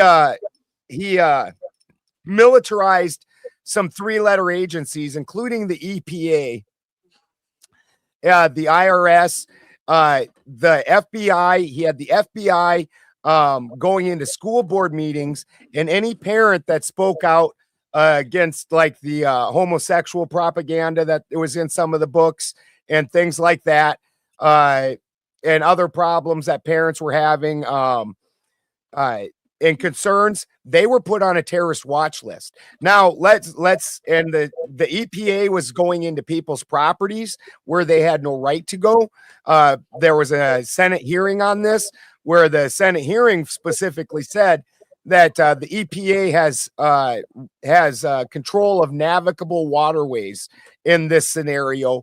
And the EPA decided that it had control of all water. So any waterways, they just started going and pouncing on people's properties. So had Joe Biden become president once again, and let's say that then, of course, he would step up his plan, which was already being enacted. And let's say he started arresting parents, which was the next step, arresting parents that are going to school board meetings and airing their grievances on how the school board is being ran and things like that.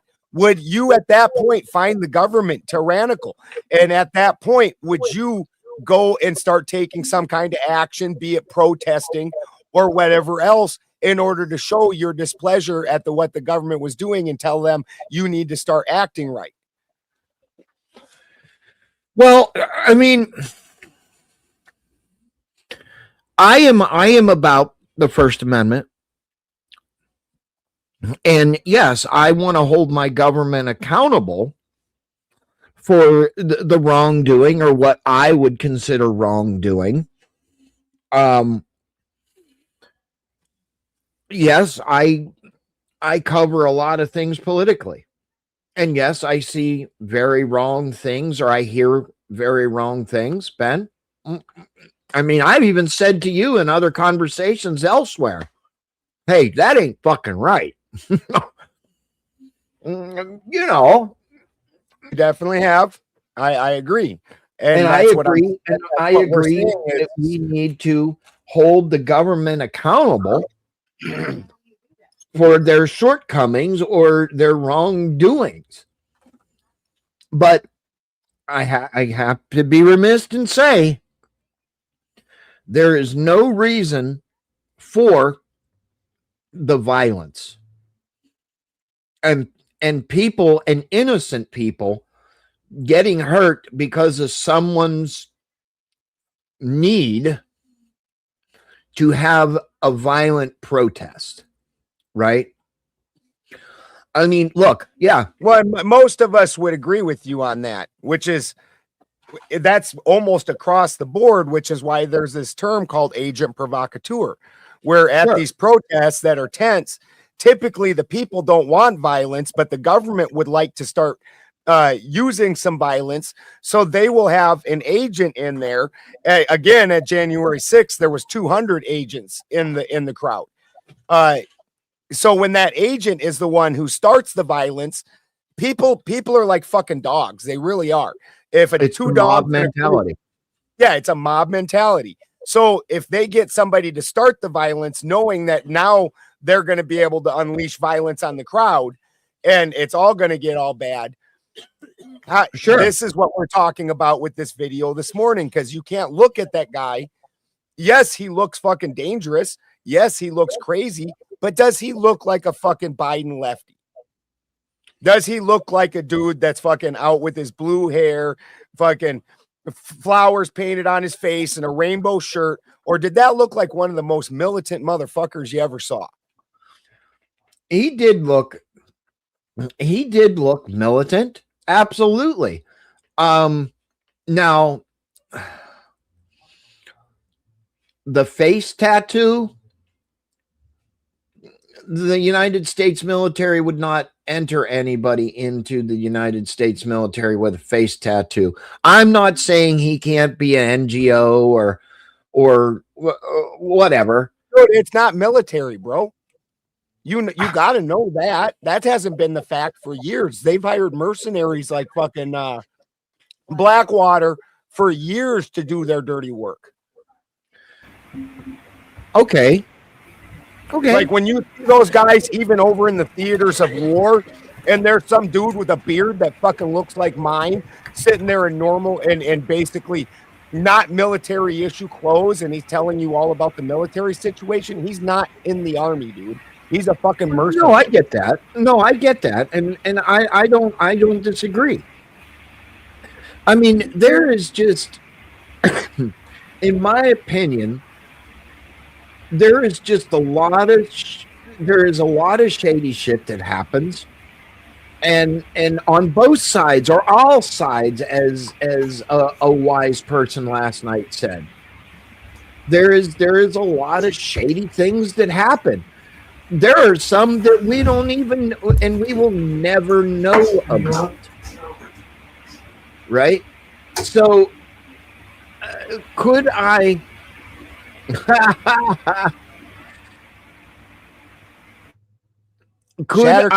there? If the All-Father himself came down and told me to shave, I would still question it. That's Mrs. Balderson likes that, so you got to get past her. Yeah. Yeah. I mean, would I say that everything should lead to violence? No. should everything lead to violence? No. Why? I mean, Kraut, I'm sure you agree. We should never be, or we should never have to be violent to get a point across. That's my opinion. Oh God. Hi, Mrs. Balderson. Hi, Mrs. Balderson. Hello, how So are you? I'll add to this. So I agree with what Boulder is saying, but also you. Again, you're both moderators, so I try not to disagree with either of you. No, if you want to disagree, man. Well, no, I think the biggest disagreement me and Boulder ever had, and it's when I first started going on these panels, is what we think about Antifa. But Boulderson has a point where if the people, not just, right wingers or left wingers, think they're being treated poorly, like we the people need to come together. We truly feel the government's mistreating us. Now, as far as Boulder's actual question, that's one of the reasons why I would not have voted for what's his name, Joe Biden or Cackling Harris. Like, they openly stated they were willing to take away the First and Second Amendment rights. But I also think protesting for the right cause, it might end in violence, or it might have to end in violence to get the point across. But but okay, you go to a No Kings protest and we're free Palestine. Oh yeah, that's just fucking stupid. That's why I said for a good cause. No, those fucking people are fucking retarded. That's why I said I kind of agree with I know both of you you. have something to say, because she doesn't sit down in front of the mic unless she has something to say. Go ahead, Mrs. Balderson. So do you think that people are more apt to listen when everyone in the room has a weapon on them? Or do you think people are more apt to listen when one group of people are weaponized and the other group of people are unarmed? Another good question. When people know that the people sitting across the table from them are equally armed, they're a lot more likely to take them seriously and or just not to fuck up.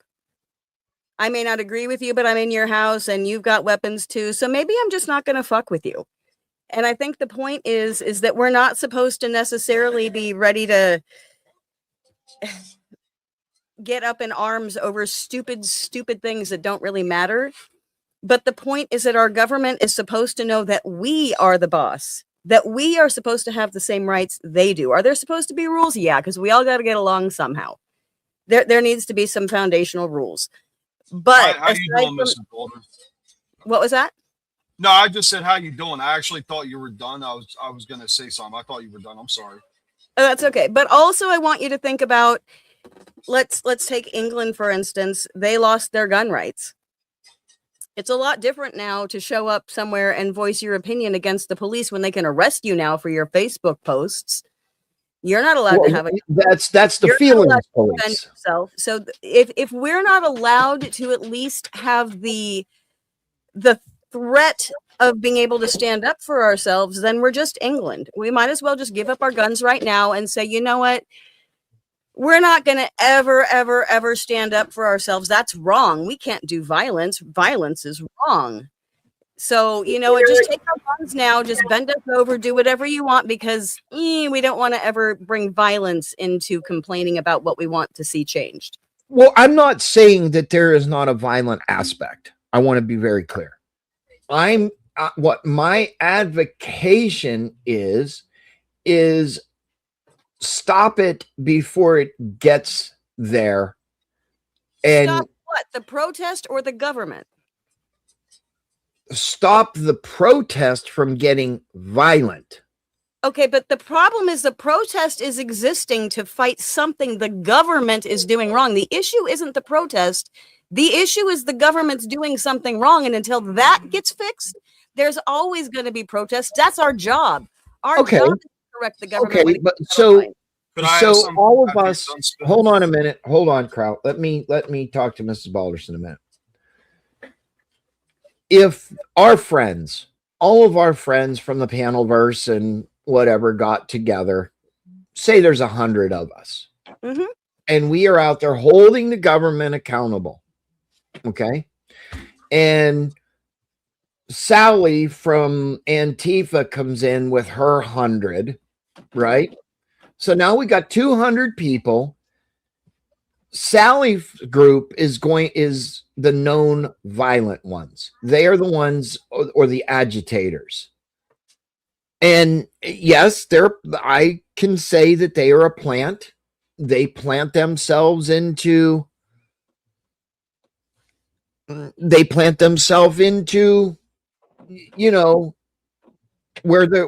probably shouldn't be. If you take the agitators away, somebody might be heard. Now, that was a really good way to bring it back to the topic. It doesn't really answer my question. It kind of skates around it. That was a really, really good segue, however, into getting it back on topic. You like that one? that was a really, really chicken shit way of getting it back on topic. I'm not, I can't. Well, it's not that I can't answer the question. There are so many straw mans and strong mans in there. I mean, we hold the government accountable. But in my opinion, there are peaceful ways of holding the government accountable, or there are right and wrong ways to do it. Standing out there. Don't listen. What? What do you do when they continue to not listen?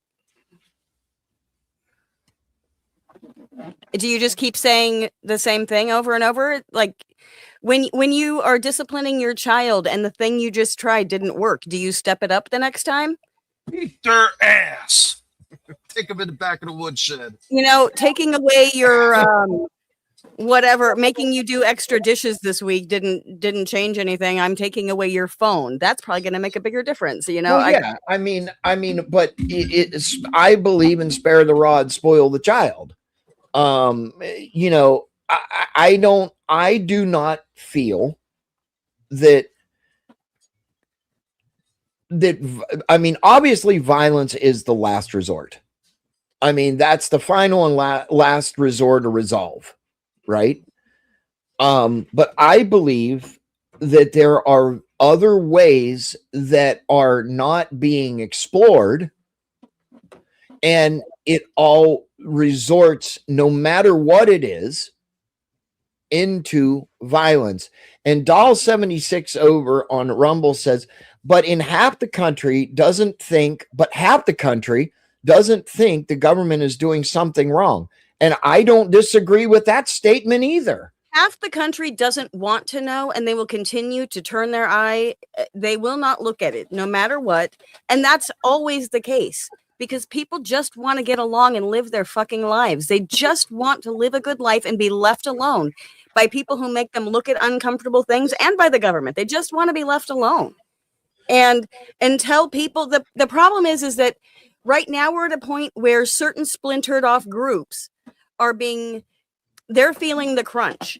But if middle America, if the majority was feeling the same crunch, then you would see people up in arms. You would see people taking over the government. But right now it's happening to fringes, the fringes that people like to sweep under the rug anyway, and they don't want to see. So you know what? It's happening to them. That's okay. But the point is, every time we allow the government to do something to small splinter groups, that means when my group becomes the splinter group, they're going to do it to me too. And we're all, in some view, in some group, in some belief, in a small segment of people that could at some point in time be the topic of what's being protested or what's being taken away.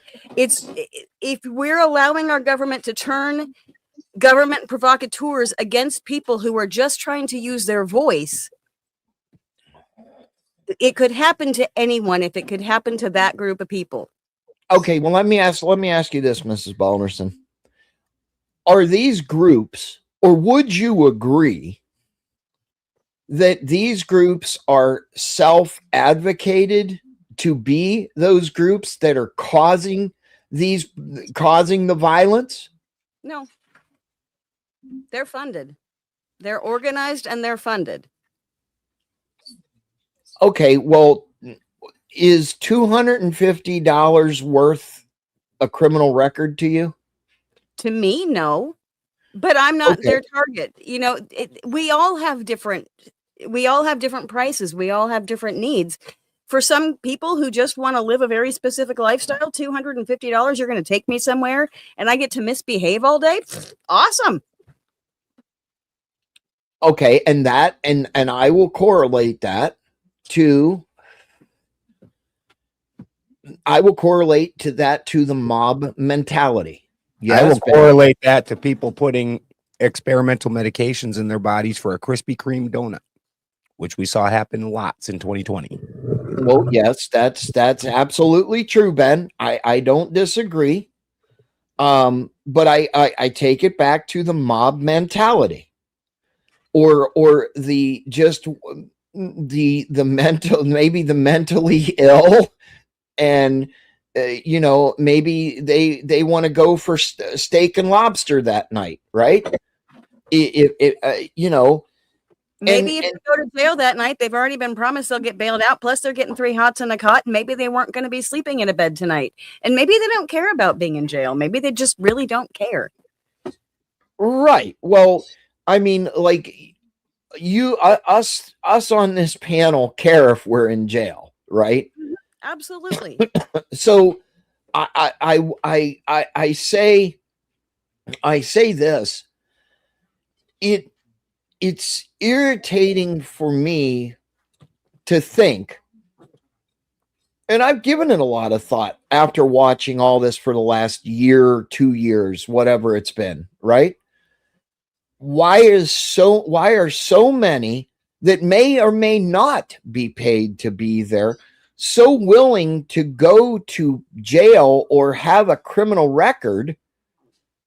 I'm talking about doctors, lawyers, nurses, priests, ministers. They're so willing to go and get arrested and have a criminal record over something that they may or may not be able to control or help a cause to control. Okay, so I think that you just separated a totally different category. I think the people that you're talking about are not there as paid protesters. Those are people with giant hearts who have had their heartstrings tugged upon, and they feel in their hearts and their heads that what they're doing is they're fighting for a just cause. And just causes are meant to stir you. They are meant to rouse you to action. And that's the point, is that at some point in time, each of us has that thing inside of us that rises, that makes us want to rise to action, that says that's enough. My line is here and you have crossed that line. And for people who are in like extremely successful professions to be willing to put it all on the line for something that tells you that they believe that that the government has crossed a line that cannot be uncrossed. Okay. They are willing to put their livelihoods on the line because in their minds and their hearts, this is a step too far. Okay. And So hold on. Let me stop you for 1 second. Let me stop you for 1 second. What I don't believe that they are thinking of, Mrs. Balderson, is you're not going to be in jail forever. You're not going to be, you know, they're not thinking of the long-term effects because we need money to live in this world. If you are unable to use your license, okay, and I'm saying a licensed individual like myself, if I cannot use my license to support my family, is flipping burgers at McDonald's going to pay my bills?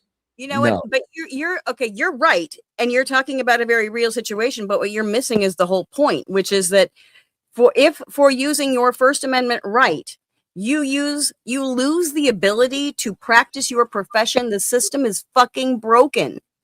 I agree with that. I'm not saying that it's not. You should be willing to stand up to change that because it's fucked up. That you standing up and saying something that you believe is a total game changer for all America, and you standing up and saying, you know what, I think this is wrong, and you could lose your professional license over you standing up for what you believe is morally right and wrong.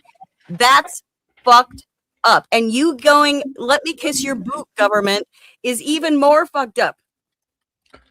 I'll do whatever's right because it's what the government said. That's the problem. That's why change never happens, because we're willing to say, but there's a rule against that. Even if the rule is unjust, we're still going to follow the rule. We're still going to follow the rule. We're still going to follow the rule. And you're adding more and more rules, and you're narrowing the channel of acceptable behavior down and down and down and down and down until nobody fits within that narrow rule of law anymore.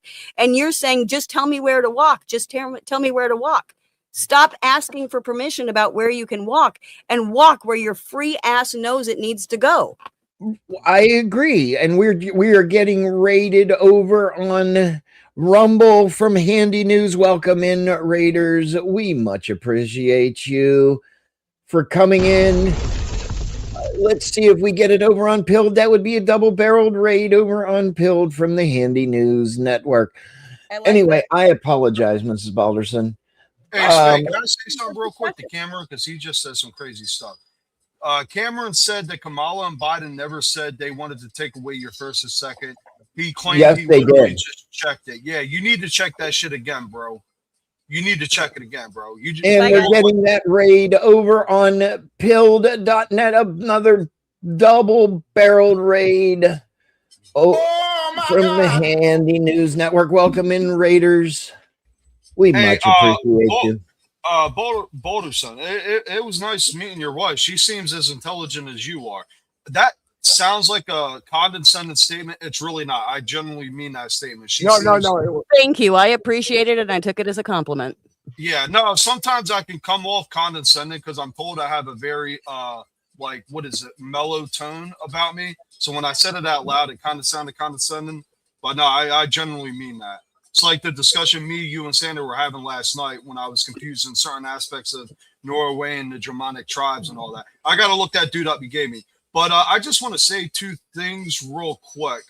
So I think we are at a disagreement with what's the right cause for violence. Now we're talking. Yeah, that which is essentially the point, crowd. Yeah, it is essentially a revolution at that point. Now, I'll give an example of how it can be justified, and I'm for this today, and I think everybody would be. One of the reasons we fought the British is for taxation. We are taxed up the fucking wazoo. Now, if a movement started for protests to stop all the fucking taxes, and we're well aware it can lead into violent change, I'm for that. I don't think a lot of people would disagree with that.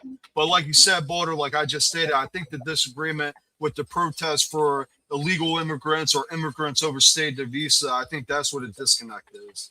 That's what I'm saying. I'm trying to get Spin to put himself and understand, and he keeps missing it because I can see he's missing it because he just got done saying, why would a doctor risk their license? Well, if you felt so strongly about a cause that, let's say the cause again was during the Biden administration, let's say that had come to fruition and every child was now forced. It wasn't even just an option in the library because we got to amp it up like everybody else does. And fucking now the children, as part of their curriculum, have to read some of these books. And you as a parent feel so strongly about your child being exposed to transsexual agenda that you won't take it. And the school still fucking does it. You would be there with a problem. So now I don't understand why you don't take it where Kraut just did and understand these other people feel this same way. It's just not the same problem. You don't care about their problem, but guess what? They didn't care about your problem when the Republican side was complaining about the school board meetings being treated like fucking terrorist watch zones. Yeah, I mean, look, there are problems. There's problems with the system. I don't think anybody would agree or would not agree. I apologize. But at the end of the day, there are there are ways to handle it. Well, I would say none of us citizens would disagree with you. I would say the elite class at the top, they're loving how this shit runs.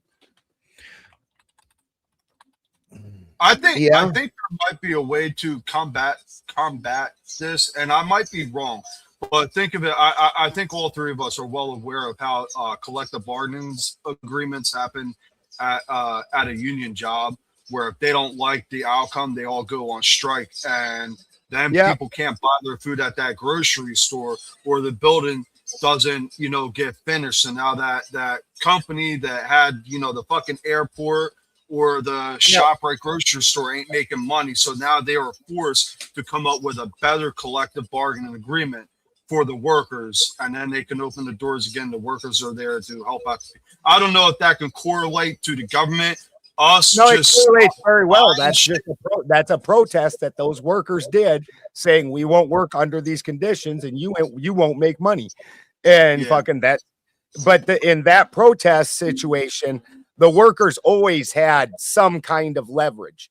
The problem with our country is unless we get enough people for a singular cause, individually and even in small groups, and Spin's been talking about this all night, and he's not wrong, that they don't have that particular leverage. Yeah, we as a people got to come together. Well, I mean, and we do. We both sides of the aisle are we don't go because of wedge politics. All sides of the aisle need to come together and create a resolution that fits all sides of the aisle. Yes. But the thing is the important things in our life, we don't get to talk about because everything's wedge politics and has been since the 1980s. Yeah, I don't disagree with that. What exactly does that mean? Wedge politics, is that like very decisive shit that people can't agree on? What exactly does that mean? I'm not So what wedge politics is they take a topic like abortion. Whether abortion is legal or illegal, it's for most of the country, it's not going to have any effect.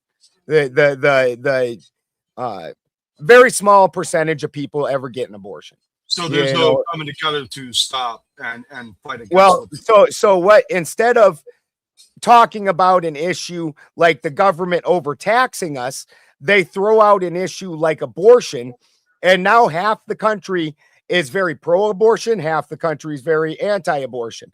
And so now, because this has an emotional appeal, it wedges the country in half. And they will continue, and there's never going to be an answer to that. There's never going to be an answer. You're always going to have this divide. They're not going to come to any kind of agreement that they agree with. And they're just going to keep bickering about something that affects a very small, minute portion of people in all reality. Where if we were instead arguing about the overwhelming portion of taxing that we're getting, whether it's income tax, property tax, gas tax, sales tax, luxury tax, inheritance tax, like there's that same fucking dollar by the time the government's done peeling their piece off. You're lucky if you have a fucking nickel. And rather than working toward that, they keep us pointed towards wedge politics, which don't really have any meaning. And actually, the even better example is the immigration example. Sure. No matter what happens, Trump flat said, these immigrants are staying. I found out they're working with my friends and all this. They get to stay. I'm not even deporting. He's deported less people than presidents before him. Obama deported most. Yes. So was the immigration thing real? We spent a bunch of money on it. We gave the government a bunch of extra power on it. We grew an agency on it, but the actual effect that we would want it to have did not happen. So guess what? Now, next presidency, that same problem's still going to exist. And next presidency, that same problem's still going to exist. The same as it has the last 5, 6, 7, 8 presidencies. And what it does is it keeps the American public fighting about that thing. And then the things that we should care about, like fucking having good jobs, bringing fucking manufacturing back to our country so the middle class comes back. Infrastructure. We all hate the roads. We all hate the rolling blackouts. The infrastructure is not just the roads, it's the electrical, it's your plumbing. We are so far past where we needed to overhaul the whole system on infrastructure. It's not even funny, and we don't talk about it. Why? Because we're too fucking busy talking about immigrations, and nothing's even happening. Nothing's even happening. It's just a bullshit argument. I agree. I just, I mean, George Hall says Trump is detaining them for profit. I don't know that he's personally profiting from it, but I can definitely say that some of these are probably, if they are going to a private prison, he very well could be friends with some of these private prison owners who are benefiting from it, and then he gets kickbacks down the line. This is how all government fucking works. These people. Go ahead. Yeah. Well, no, I'll agree with that statement for the sake of the argument, but in the same token, cops and jails, they benefit from locking criminals up. So even though I agree with that statement, the commenter just made, I think that it's redundant because all governments benefit. No, the cop doesn't. The cop doesn't benefit in the same way. Maybe the jails do. That's why I added jails as well. But typically, so this is part of the argument against private prisons. So this is where you end up with things like, you remember when at the end of Biden's administration, one of the most despicable things he did was in his pardons, he released some real nasty people like the kids for cash judge. So there was private prisons in that state. The judge was sending kids to prison that shouldn't have went to prison. And then the prison was kicking back money to the judge because now the prison's getting money from the state. He kicks it back to the judge. It's a nice little system, where he gets paid to lock up youth that don't deserve to be locked up and gets money for it. That guy got busted. That happens a lot in this country. They just don't get busted. That guy got busted. Biden released him.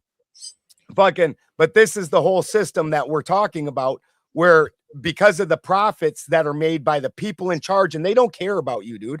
Do you think that any of these elites, Republican or fucking Democrat, give a fuck about you? Oh no, not at all. But if what they say aligns with my beliefs, I said before, Bat, I'm not in the assumption fucking Trump cares about me. I'm under the assumption he wants to benefit himself. But you got to take the lesser evil, and if his benefits, again, this is where I have a problem, Kraut. I'm not a lesser evil guy. You're still working with evil. Like, how do you guys not understand that? A shit sandwich in a turd sandwich, and you're like, oh, this turd sandwich isn't quite as rank, I'm going to take that one. Maybe we're America. Maybe we don't let the RNC and the DNC run our fucking country. Well, I agree with you. Well, I was going to say, if he benefits from America, but him being in office also benefits me more than a Democratic president would benefit my country. I mean, that's one of the reasons why I vote the way I vote. I mean, I was telling Sandy yesterday, I don't really vote. I mean, I vote partially in economics, but at the end of the day, you can always make more money. But if I feel like there's, somebody trying to get into office that are generally trying to take away my rights, I'm gonna vote against that person. And the system is far from perfect. I wish I had all the answers, and I wish I knew all the ins and outs of it. I guess saying taking the lesser of the evil is a wrong way to say it. No, it's the exact correct way to say it. It's just uncomfortable that when somebody points out that you're still evil. You're still voting evil in, and that's uncomfortable, but you said it correctly. True. Like you know that Trump is not a great person. You wouldn't let that dude watch your kids, would you? No, one of the people out there watching my kids is my wife's No, grandparents. you wouldn't let that dude watch your kids. You Nobody wouldn't. watching my kids. You don't try, or any politician. These are bad people, and we've put them above us, and they think that they're better than us. The whole group of them, they all get ultra rich. Both sides. Every fucking government, every fucking senator, every president, they're all filthy rich. And they don't give a shit about you. And the problem with what Spin's saying is do you know the only protest that really made a difference ever was when when that governor over on the East Coast said, we're going door to door and taking your guns. And the about 100,000 dudes with guns showed up on the Capitol steps, and that governor went, never mind. I was joking about that. I did not mean it. I was drunk that day. Somebody made an AI video of me. I don't know, but I'm not down with this no more. That's the only protest that's ever functionally worked. Whereas opposed to the Occupy Wall Street demonstrations, where those kids literally sat on their hands, on their knees, with their hands under their butts, and there's videos of cops just walking along, just hosing their faces with pepper spray, just hosing it, as those kids sat on their hands, being as peaceful as possible. And by the way, guys, just wanted to point out that there was a massive surge in identity politics pushed by multi-billion-dollar companies as Occupy Wall Street happened. Yeah, that's the new name for wedge. That's the new name for wedge politics, brother, is identity politics. Because like with the abortion example, half the people in the country are like, but this is my body. This is my choice to do what I want to do, and you don't get to interfere with it. And the other half of the country is identifying with, well, that's a child. I will do everything I can to protect a child. So this is an identity that you're holding, that it's not just a political thing like, oh, am I against jaywalking or for jaywalking, where it's not really tied to you as a person. So wedge politics by nature have to be something you personally identify with and have very strong feelings about, because those are the only things that are going to keep you from looking at the more important things that the government's doing behind the scenes while you're arguing about that. And that's that euphemisms and manipulation I was talking about earlier, the semantic manipulation, where we use different words to describe the same things we used to, but it changes your mindset. You think it's a little bit better now. That's your wedge politics, like you were talking about with the abortion earlier. That's just a minor portion of the population. If you really want to talk about something that affects everybody, let's talk about that normalization of identity, where you got to carry your that's paper. what's going to happen when we. No, that's already happened. When America's that's already happened. Individualism. That's already happened. In order to do anything in society, you need an ID. Now they're changing it to the digital ID. But many people don't understand that's only for federal employees and contractors.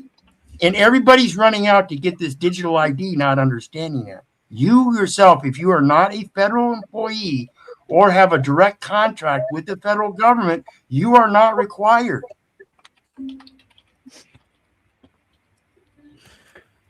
I'm sorry to detract from that for just a second. Ben was just talking about government and the consequences of what happens when people don't stand up to government. And I just want to point out, all governments do this. This is the problem of government throughout time. All forms of government throughout time is that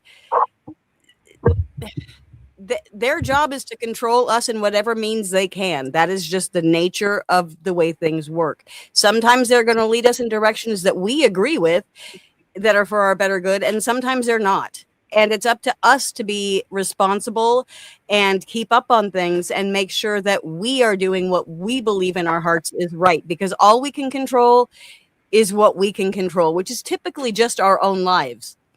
But you can control your city council. You can probably control your county government maybe a little bit, but these big government people, they're not for you. They are absolutely not for you. And more than likely your local government really isn't for you either. Nope, not at all. We just went over, we just That's had the nature of government. we had a new mayor brought in here locally. And one of the first things he did was move the public comment section from the beginning of the meeting to the end of the meeting after they did the vote. So your comments mean nothing when it comes to the vote. And then when people started speaking out on it, they turned around and adjourned the meeting again and then started talking about just doing away with public commentary during city council. Yikes. Yeah.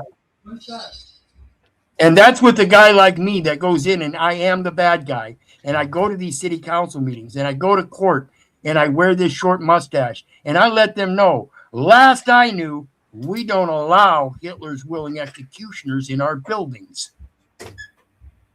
They don't like it. I don't give a rat's ass. This is one of the things I very much agree with Brick on, that the protest is basically useless without the actually going in and filing paperwork against the government to make the actual changes in the court. Yeah, I don't go out and protest. You do not have the right to protest. You have the right to peaceably assemble and petition the government for redress of grievances. Yeah. Clay ain't wrong about that at all. Ben, check the back chat. Well, all I'm saying is everybody has the right to voice their opinion. The violence is, and I'll say it again, the violence is what is where I would draw the line. And I'm talking about throwing stones and bricks and, you know, just being just riotous mob mentality behavior. So, I mean, it just goes to show you the way the world is. But again, when we look at the Occupy Wall Street protests, those kids sat on their hands and peacefully and used zero violence. And the answer to that was spray giant cans of pepper spray in their face, one after another. There's a video you can go find of a cop walking by a line of them and just every fucking one of them just hosing it in their face as those kids sat there. So I don't agree with that. Effective? No, I don't agree with that. That is just, that's in my opinion, abuse of authority. Yes. But it's the law. So wait a minute, Cam. Wait.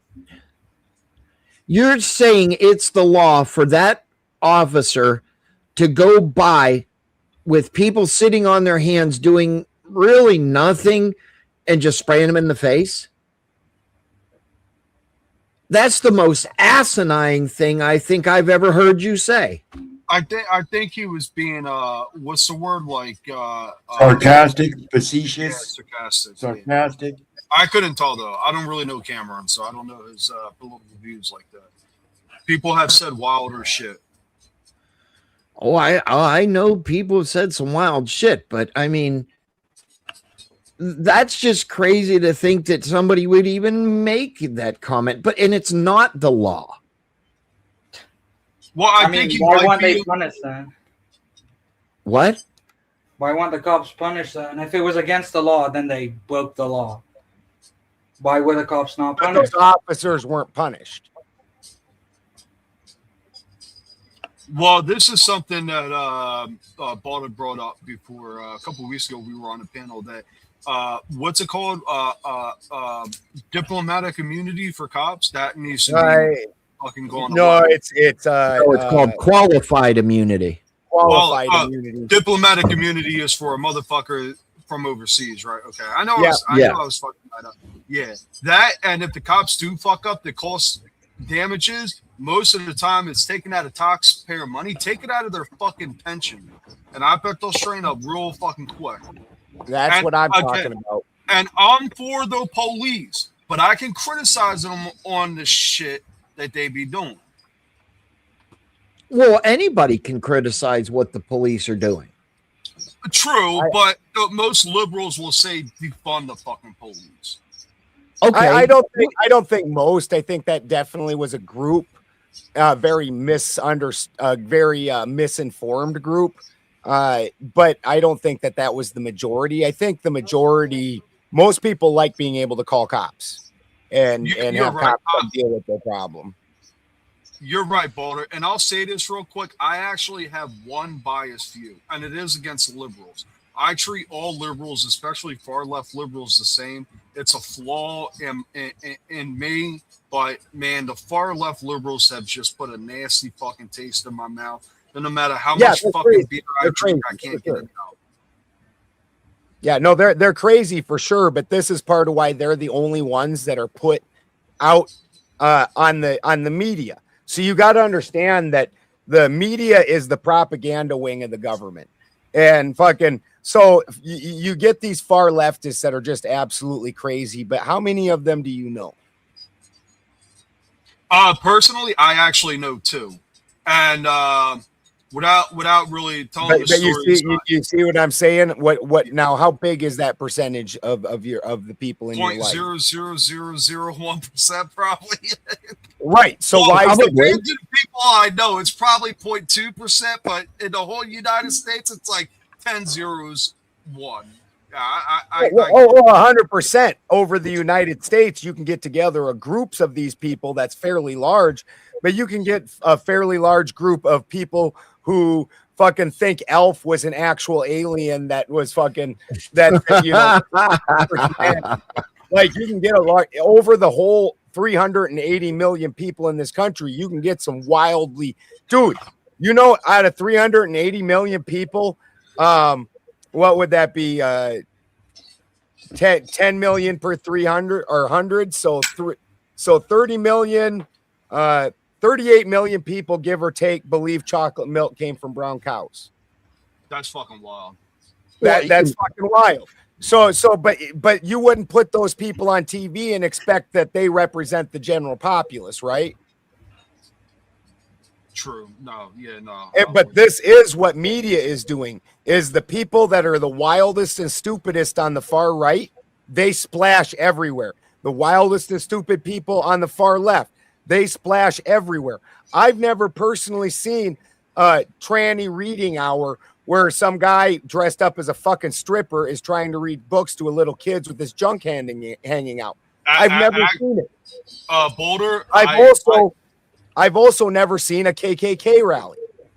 So I actually seen that. Somebody tried to involve my fucking kids in exactly what you just explained.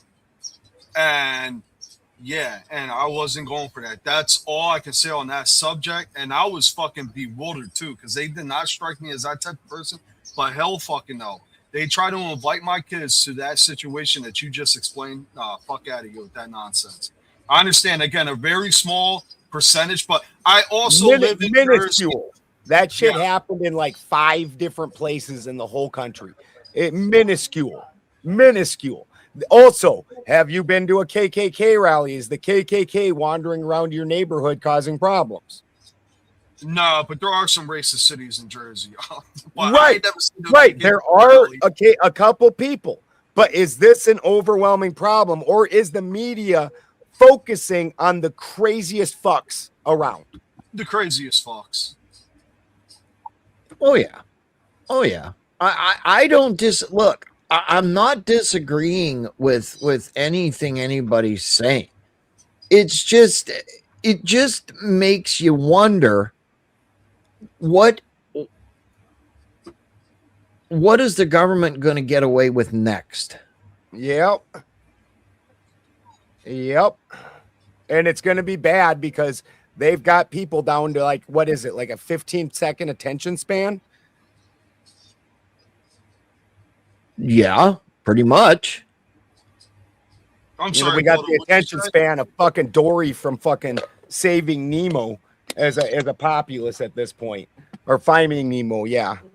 Yeah, I don't know if you heard me, but I was just joking. I asked, "What did you say?" But I was implying So that did my wife. That's why I didn't hear you.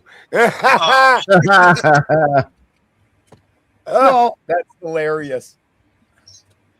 It just goes to show you that the government is what the government is. And how does one stop it? Well, the first way is that we start having these conversations and we start realizing we got to break down the wedge politics. We got to understand that it's okay for these other people to want this ICE not to be doing the shit that they're doing. That's okay. And that's their right. Right. What we need to do is find the common grounds, because this is what the government doesn't fucking want us to do. We find the common grounds of the standards that we as a people want to live by, and we force the government to conform around that. Well, I don't disagree with that either. If you fucking do a single thing as a politician against the Constitution, you're gone forever. We never let you have leadership in this country again. That should automatically disqualify you. I got to ask though, Balderson, how does that look in action when we literally have 100% of the people in offices that are incompetent? I 100% agree with that. The second thing after we get together is we need to examine the Republican National Convention and the fucking DNC, and we need to look at the things that those two groups have done, and then come together as a decision and say, we're done with you two fucks. We're done with you two. We're done with picking the lesser of two evils. There is good, upstanding, intelligent people in this country that could be leading, and you fuckers aren't it. Bingo. And that's what I'm talking about. How does that look in action? It's gonna take normal, everyday people stepping up to the plate and putting that burden on their own shoulders. And Cameron, also, we've done that twice in history. We fought the British for the better good, and we fought the South for the better good. We can accomplish that, but not when we're divided. That's why I said before, both parties divide. The Civil War was literally us being divided. Yeah, that's no. Okay, yeah. We didn't team up to fight the greater good. We were just like, we're fighting each other now because of slavery. Well, okay, so in a way you're right. So that's kind of a bad example. It was more industrialization pushing it and pushing out slavery, or that old version of slavery. Well, yeah, the Civil War, it was obviously about the division. Most of it was about division with some other shit, but ultimately, half of the people came together and they fought the South. We did. But again, it was kind of divided. The reason for the war, so I won't use that. But the Revolutionary War is a perfect example of how collectively, besides the fucking loyalists, that's an even worse example, respectively. Actually, it started out very, very small. People hated it, especially the business owners, actually, because they were very connected to Britain. But that actually makes it the perfect example, though, Cameron, because this is what we're saying when this is what protests and things are doing, because all these movements start out very small. Some of them take fucking absolutely like the women's rights movement. Most people don't realize that started in the mid to late 1800s, and it was primarily Jewish women. And it took them 100 years. And I'm not even agreeing with that movement. I'm saying that movement, it took fucking 150 years to come to fruition. 150 years. And I agree that a bunch of people, like, I agree on your point. What I was saying was that we were not united around this idea of American independence. Not even 50% of America thought it was a good idea. Who governed us during the colonies? Who It governed was them? Britain, but Okay, si- so but we, 55% as the of people, people came wanted together and Britain. fought the fucking government and reestablished ourselves as a own independent country, the United States of America. Yes, and I'm saying not even that was collectively supported by the majority of the people in the population. But from the fucking look, well, I mean, Even Well, it's it still was like, supported by the collective majority. It just wasn't Yeah. supported by the business owners who were the ones that were going to lose money out of the deal because their trade was going to get stifled. I So don't the think more Weaver is understanding what we're saying. We're talking about fighting the government. We're not talking No, about. I know, and I support that. Go fight the fucking So government. how you Fuck gonna 'em. say fighting the British isn't the same as we as the people? No, I'm saying it was unpopular even to the fucking end of it. Like it was, Well, all it wasn't fucking revolutions unpopular. at the time, I but- believe, are unpopular because it creates fucking bloodshed. Yeah, but not half of the population being like, yeah, actually we want to stay with Britain, or more than half actually, because it was 40 to 45% supported it. No. At the Are very you end. counting the actual British military as half of the country? Because you No. can't fucking do that. No, I'm counting Because I'm the counting loyalists American were not colonists. half of the fucking country. I'm saying the You know what the American loyalists colonists. were, right? The loyalists was still American colonists. Yeah, I read a lot about the Revolutionary War, bro. It wasn't half the country that stayed loyal to the fucking British Empire. Meaning, well, more than half. Meaning they didn't support the revolution. There you go. The majority didn't. No, And I will insert here. bro, I can't take you Yeah. seriously because you tried to claim Biden and Kamala Harris didn't say they wanted to take away our first. They literally didn't.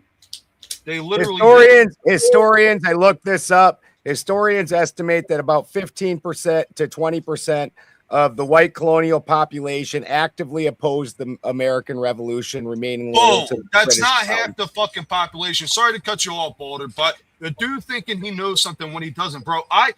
Historians estimate that no more than 40 to 45% of American colonists actively supported the revolution, with the rest either not supporting it or not caring at all. There you go. Oh yeah, typically any revolution or anything like that, the active participants is 5% of the country or less. You have a chunk that supported, a chunk that don't, and a chunk that just don't give a fuck and they just want to go to work, get their fucking supper, go home, get a blowjob, and go to bed. And I'll insert here the epitome. Well, look, at the end of the And day, I'll- what happened at the Revolutionary War? We defeated the British because enough people came together. So enough people can come together today and, like the example I gave, fight these fucking taxes that are eating our ass. And I'll insert here that the epitome of the First Amendment that we're all speaking on here is rest in peace, Paul Revere. That's the epitome. He had a duty to let the other people know. He didn't have so much of freedom of expression, freedom of speech, which is a great right. But again, exponentially, it is a greater right for the other people to know. When they start stifling one voice, they plug all kinds of ears. I don't disagree with that. I don't disagree with that. I'm just sitting here saying, should we agree with all the violent tactics of these groups? Should we? No. Sun Tzu in The Art of War. To defeat one's opponent without fighting is of supreme excellence, and every military around the world agrees. That's where it goes from. But again, this is where the entire show started. Was that gentleman representative of the left? No. No. Well, we don't know. Well, because the left isn't a monolith. When you look at him, look at the way he speaks. Is that dude? Can you compare him to the fucking, what's the chick's name that got killed? Pretty good. That Rachel Good. Can you compare the two even remotely? Like the one I would find annoying and be like, lady, you talk too fucking much. Get away from me.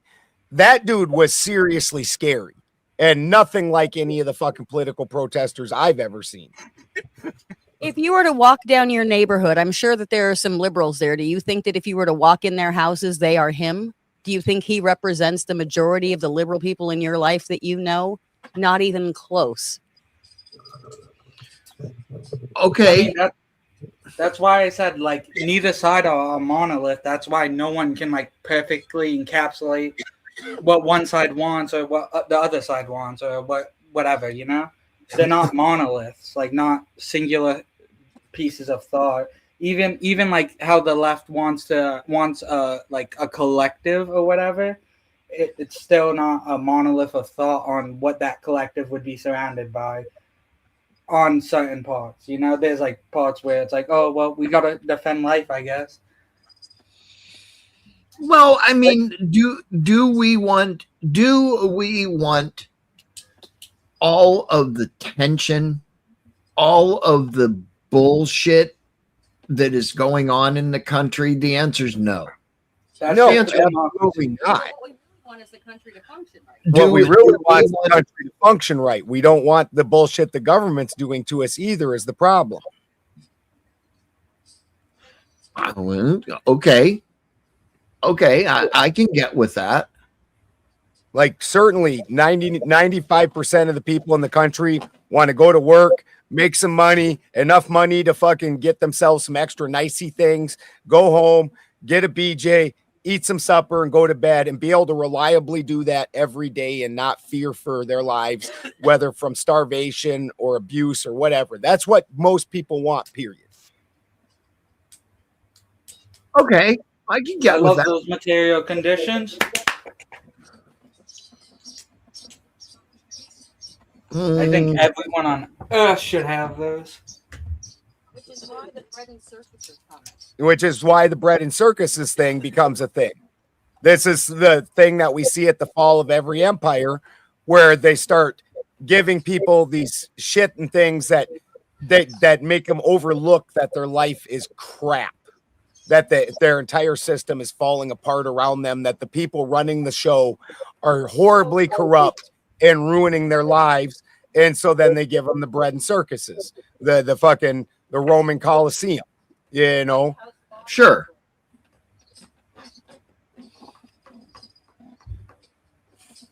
Because weirdly, people can be entertained out of caring about their fucking freedom.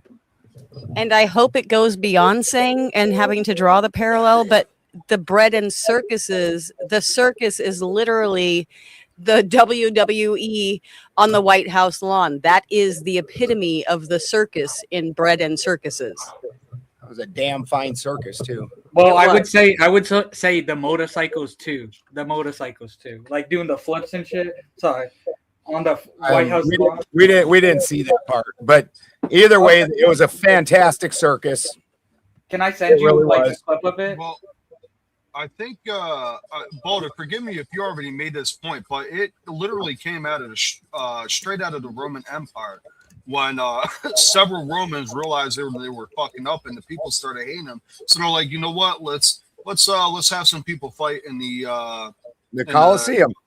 The Colosseum. It gets their fighting frustrations out without having to actually make them Yep. fight. They basically take on the identity of whatever fighter, like on the UFC night. You know, we're all American. We got to go for Gaethje. He's a good old American boy. Look at him. He looks like your fucking neighbor. He looks like the kid you want to marry your mom. And fucking, oh, he's going against a dirty foreigner. We all get together. Everybody identifies with Justin Gaethje. They identify with being against the other guy, and our guy won. We're united. You know. I will say one thing though. Ilya was higher to win. It was like 80% to like 20%. I only know because my little brother loves UFC. I'm sorry. And Aunt, I agree. And right now, this is the American public criticizing the bread and circuses. Oh, I sent a link to the bikes if you wanted to see it. And here's one from the. I was literally just getting ready to ask why you're not up here. That's hilarious. Yeah, Boulder. I thought you were tripping. I was like, bro, he ain't up here. Who are you talking to? Yeah, I was going to come up because that bread and circus thing gets thrown around a lot. I don't think most people understand where it came from. It was juvenile, satirical Roman. He was criticizing the Roman people. He wasn't criticizing government. The people have abdicated our duties for people who once upon a time handed out military command, high civil office, legions, everything, now restrains itself and anxiously hopes for just two things: bread and circuses. Yes. And I just got done saying that the American people will give up their freedom for bread and circuses. Their liberty it's okay as long as they stay entertained. It's okay. That's because they don't understand. That's because they don't understand their civilian authority. You actually have civilian authority over the military, folks. No, you don't. No, you don't. Well, there's no such thing as civilian authority over the military. Oh, really? What is selective service? What is selective Abandoning the service? civic duties and giving up their political power. The military falls under one Is what bread and that circus is is meant by the President of the Duval. United States. So it is political. It's about the government. Absolutely. But I would say that it's not that people are giving it up for the bread. They do it without realizing it, right? They've been given all these distractions. They've been given all these things. They think you're keeping them informed, but they're actually just keeping them away from what's going on, with the things they don't want you to know that it's going on. Yeah.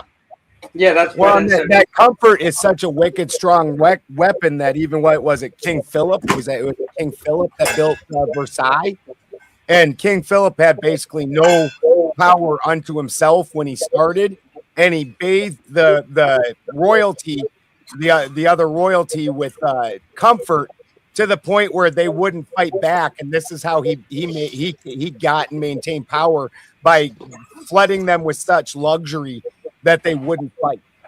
Flood me with some luxury. Fuck. Yeah. Wake me up. Well, Versailles, they also forgot the toilets, so you had to, Are you talking about the Palace of Versailles? Yeah, because originally I think it's King Philip. He's the one King who moved. Louis. Yeah, it might have been Louis. Yeah, moved the basically capital to Versailles and went about making Versailles the most opulent, luxurious place that it could be. And then he brought all of his enemies to live in it. And once his enemies were living in this opulence and this luxury, they weren't plotting to overthrow him anymore. And then at some point, it even turned to they wanted to be his favorites and get the most opulence and whatnot.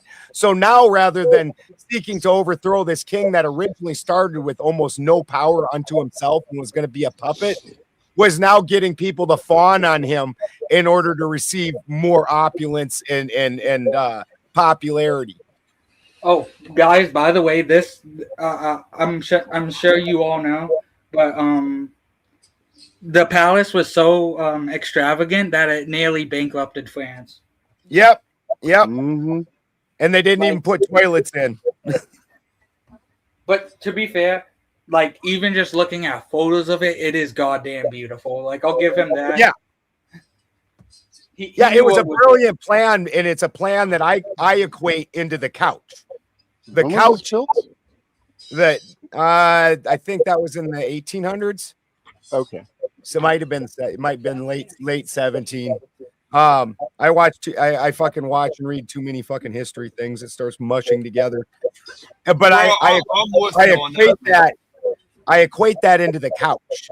The couch, and when Americans started being so comfortable, and the couch is part of that, where all you did was go home, sit on this big comfy couch, watch your TV, get your TV dinner, and you don't care about anything else. You're not willing to fight. And it's that comfort. That comfort takes the fighting spirit right out of a man.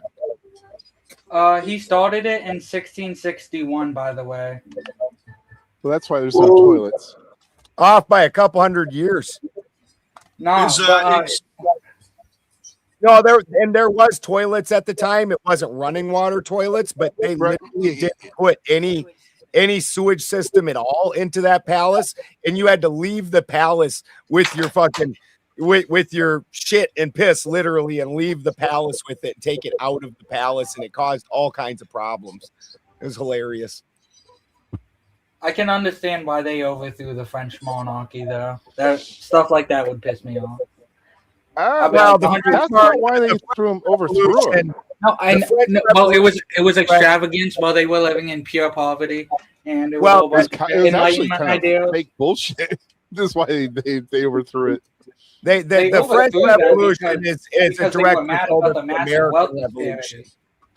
Like You the, know, the Partly, yeah. with people But- starving, and then people living in the lap of luxury. Like even modern sociologists say this. That is one of the driving factors of crime to them. Poverty it's doesn't not- drive it's crime. not- Crime it's- drives no. poverty. Nope. Here's what Yes, they'll say. Here's no, what they will because say. Can I finish? They would say that it's the not. point of it's lowest not- poverty it's not- in the United States was during the Great Depression. It was also the point And there of were lowest crime rates. crime. Like, no, I didn't you say it guys- was you no always crime. bring this up. There were Lowest crime rates. Lowest crime rates. Lowest crime rates. What do you? Look it up. Lowest crime fucking rates. believe I me. bet compared to today, but like. Well, you're saying poverty drives crime. That was the I'm saying point of poverty this next country's to wealth lowest drives poverty. So crime. it should be the Because it highest does. crime if they are a causal relationship. Well, hold on. And our population was obviously much smaller. Ben, I gotta roll away a second. I'll be right back. Population doesn't matter. Well, If crime drives poverty, as he claims, the proximity then it of doesn't matter poverty what to population wealth he is one of the is. You strongest would see drivers a of higher crime, like rate I of said. crime with a hold on. higher rate of poverty, and we did Hold not on. see that in the Look, Great Depression. I don't want to agree with Cameron on this because I think he's misinformed on a lot of shit. But there needs all right. So crime is, or I'm sorry, poverty is a leading factor to crime. That's why, like I'd say all the time, you look at all the cities with the most crimes. At one point in history, they were actually well off money wise because they were all industrial metropolitan areas. Fucking oil works, whatever you want to call it. But then those factories shut down in those cities and they started becoming poverty ridden. And then crime started happening in those cities because motherfuckers still lived there and they needed bread. Another reason for crime is the immigrants, more specifically the Italian and Irish immigrants, had to resort to crime to feed their families coming over from America. So there is a correlation with crime and poverty, absolutely. And you can't say the Great Depression. I'm sorry, I don't want to straw man. Yeah, what did you say about the Great Depression? During the Great Depression, poverty in the United States was at its highest, but violent crime and all that was at its lowest rates. Okay, that's what according to AI Quick. I'm not getting involved in the argument, but according to AI Quick, poverty rate or crime rates actually did spike up, especially violent crime during the first part of the property crimes. Great Depression, and that with the Relief Act, that's what dropped crime. So it's saying that from 1930 to 33, there was a pretty severe spike in crime. Also, It was an initial increase followed by decreases. Well, hold on. Also, Right, but then they're attributing the decreases to the Relief Act, is what the AI, anyways. And according to them, it's history.com. So I don't know how reliable that is. How does But that correlate to abolition, though? 20 years ago, it would have been very reliable, Balder, but I'm not so sure now. yeah. No, History Channel is fucking ridiculous at this point. Yeah, I used to watch a lot of History and Discovery. Then they started adding some bull. I just stopped fucking watching both those channels. But yeah, so population, I don't know the exact numbers. I can pull it up on my phone. But we were we got what, like we got I don't even know, like 300 million in America or something like that. 65 million? I'm not sure. How much did we what was our population back during the Great Depression? It was probably like 180. So that's double. That's definitely going to influence the percentage of crime and poverty compared to now. No, your percentages will stay the same. The raw numbers will change. They'll get bigger or smaller, depending on whether you're talking bigger or smaller populations. It was 123 million. Sorry. Yeah. I'm sorry. Yeah. Like I said, a third of what we have today. A third. It doesn't matter. Like you, we're I we're wasn't talking about I wasn't making populations. a point of it. We're talking about like per capita, and we're talking about speaking for trends in populations, right? So the size of the population, not super significant. Like it can be factors for other things. Not trying to totally discount it, but what we're talking about, not really important. We're trying to determine whether poverty drives crime or crime drives poverty. I hold the position that crime drives poverty, not the other way around. Well, so that's almost like a paradox in and of itself. It's Why? Well, it's a which is causing which is what we're looking at. Well, no, it's not causing. You're saying poverty is a crime? No. Which well, one? It's not A equals A, right? They are different things. We understand that, right?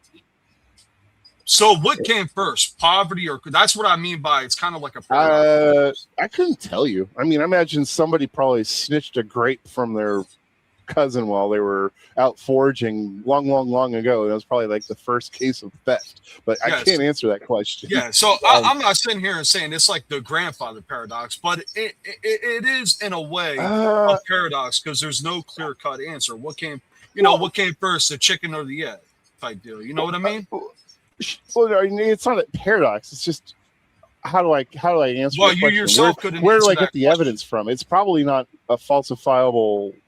And I'm not even sure that they didn't exist independently of each other at the same time, because the world, I can't imagine that the world ever didn't have poverty or people that needed food, and the world didn't ever have people willing to take shit from other people. Like true. Poverty is very subjective. Yeah. Mm-hmm. And according to this, large and more densely populated societies do not inherently have more crime. No, the number of crimes scale up, but again, like Ant was just saying, per capita it balances out. So you're not getting inherently more crime just because there's more people. Yeah, you should. If something is true, like in that kind of axiom, right? You should see it hold true whether it's a small population or a large population. Shouldn't matter if we're talking about 10,000 people or 10 million. Like that trend should hold true. It might not be precisely on the same exact line, but it'll be really close. Mm-hmm. Yeah, which makes sense. Yeah. It might even seem more severe in the larger groups just because those people are going to group together and possibly cause more visual problems than in the smaller communities where there isn't such a large group of them doing it, but the numbers still pan out the same. I still think that one of the big things that would help out a lot right away, and it would be really simple to implement, is just have all criminal records. What's the term for it when you hide it from? What's that? Expunged. Not expunged because you committed the crime. Sealed. Yes. I don't think it should just be you're really. coming at us with the effigy argument. Oh my god. Hey, look, effigy and I might agree on some things there once in a while. Broken clocks right twice a day. Look. Dude, there was like a 2-week period. I was on the same side of the debate as effigy every time for like 2 weeks. I thought, what the fuck's happening right now? Hey, look, if he said that, I agree with him. I think that if we seal, like, if you can't just immediately demonize someone by looking up their record, they'll have better outcomes. I think that if you need to see the record, then you should go to the court and ask to see it, and you have a good purpose to do so. I'm tired of penalizing people who serve their time and pay their dues to society. I don't like that it continues past their incarceration. Right? What? Depending on the crime, right? Well, yeah. I mean, we have to, but I'd argue that if we have to keep, I would argue if we have to keep track of you for the rest of your life, why are we letting you out of fucking prison? I agree. Bingo. Yeah, true. No, but so there's a lot of nuance to that. But I just want to state real quick because it seems like we're diving into a subtopic. I'm not saying poverty is the only reason for crime or the leading cause for crime. I'm saying it's one of the leading cause for crime. That's where I stand with that. Like, and there's tons of evidence to support that. Like I mentioned, there's a lot to actually support that the other position too. Probably more. Also, my original claim was that the proximity of poverty to wealth is a strong driver of crime because it is. Meaning I'm poor, right? Right. I'm not saying I'm gonna do So something. am I, and I don't feel compelled to take No. things from But- people But or hurt them dumber or people do will. bad things. Respectfully, dumber people will. They'll be like, "Well, I don't have enough. I don't have the same, or even close to the same as the rich guy in a mansion next door. I know there wouldn't be a mansion next door, The but bigotry of low expectations. Well, yeah.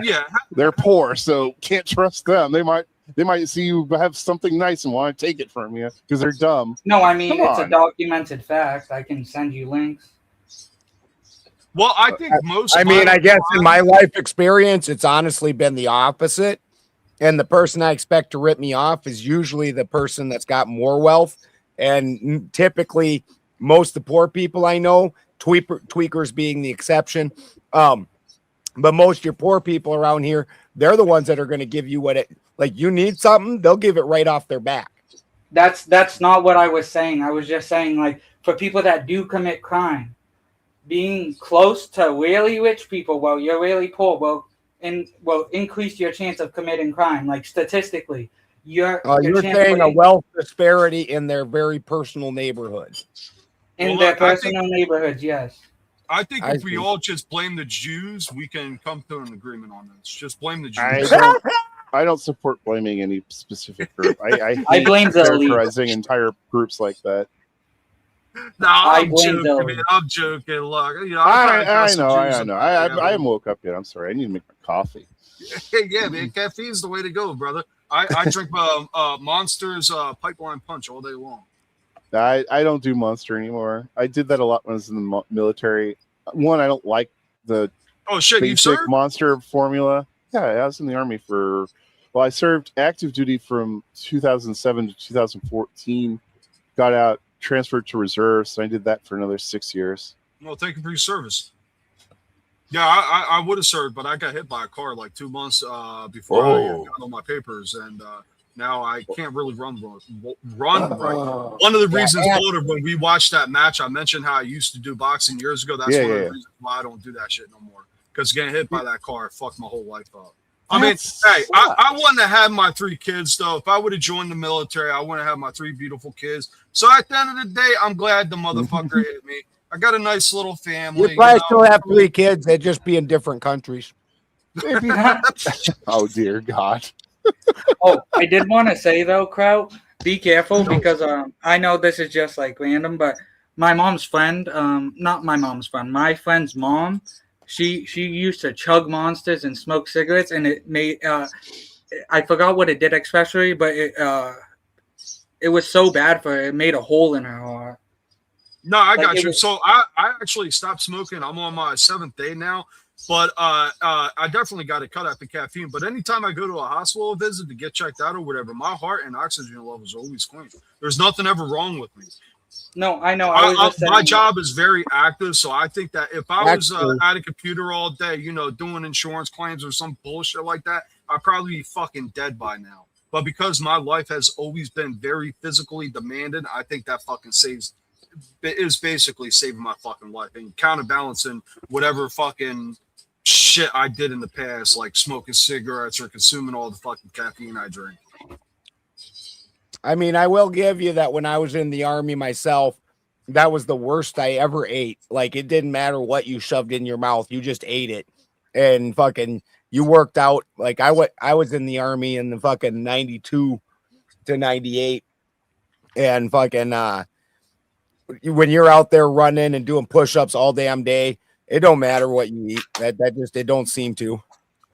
Yeah, and thank you for your service, Baldus. And I think you mentioned you were in the military before, but clear example. I was just a mechanic. Fucking Ant was a gun bunny. He got the. Because I actually guessed what you went into the military for. I remember that. I think that was during the fight. Yeah, I guess mechanic, and my second was going to be chef. But I'll give an example on what me and Boulder are saying. Gatorade. A lot of athletes drink Gatorade, but if you're not active and you're drinking that shit, you're going to have a really big fucking problem. I forget if it raises your, I think it raises your blood pressure very fucking high. But the athletes, when they drink it, they actually sweat that shit out, so it doesn't cause them any problems. She sleep all day. The only thing I stopped drinking is green tea, man, because I don't want fucking kidney stones. I believe it's either green tea or black tea that can give you kidney stones if you drink too much of it. Tea, period, will give you kidney stones if you drink too much of it. Leafy greens also, it's the oxalic acids. Yeah, I used to drink Arizona oxalic acid binds to calcium, and that's what causes your stones. It's all Ben's fault. Oh shit, yo, Spin's going hard in the comments. He said it's all Ben's fault, prick. Yeah. Yeah, he's not wrong. All right, so what were we talking about? We were talking about how crime and poverty correlates, and then we kind of got on a different subject. Does anybody know? I don't know. Bring up a new topic, someone. Well, I think we've hit this topic. We've got some other things. Ben has to get some work done on the farm, and I've got to go to work for the next couple hours. Well, not go. I got to sit here and watch something stupid. So I think we're going to end the stream. I'm going to send everybody over to America Rising Media over on Pilled. Also, I'm going to send everybody to America Rising Media over on Rumble. And we're going to end. We will be back this evening. Mr. Benjamin Balderson will be over on Uncle Ted's Talks tonight. Yes, and I believe Sarah Raging Tomato has a panel. Yeah. What are you guys going to be doing? We'll have a panel tonight. I think it's the Paul. No, tonight I do believe is it's the AI educator debate that got moved. That was supposed to be last week. AI replace teachers, I believe, is what it is. Yeah. Tony Coriolis sends in the Big Ten with nothing to say, but he is a stud. Thanks for having me up, guys. Appreciate it. Thanks for coming up, Harold. Hey, Cameron, real quick before you leave or before the Spin shuts down the panel, actually really dig into deep about what Biden and Harris said about our First and Second Amendments. You'd be surprised at what they said. All I could find is that they did want to restrict, like put a ban, not a ban, but like it was something that made an assault rifle even worse. Yeah. It was a stop ban. So no, that was Biden's ATF out of hand, because the thing is the Senate makes the rules and then the ATF is supposed to enforce them. So the ATF went and made bump stocks, or not bump stocks. It's the one that stabilizes a pistol onto your hand. Braces. Pistol braces. They went and made arbitrarily decided pistol braces were federally illegal. The Senate didn't fucking decide that. It wasn't. Well, it was. The Biden arbitrary. It was. But it was from them. So, like, there was no governing agency said this isn't okay, because they're not supposed to be making up rules. They've been allowed to do so because of Chevron deference, but they shouldn't be making rules. Right. Well, that's why they had a whole Senate hearing about it. In the Senate hearing, they told the head of the ATF, they're like, you don't make rules. We do. Yeah. You carry out what we made as a rule. And so the whole bump stock turned a whole bunch of Americans that owned them into felons, overnight. And it was something that the government didn't do. It was Biden's ATF that went out of pocket and did that shit.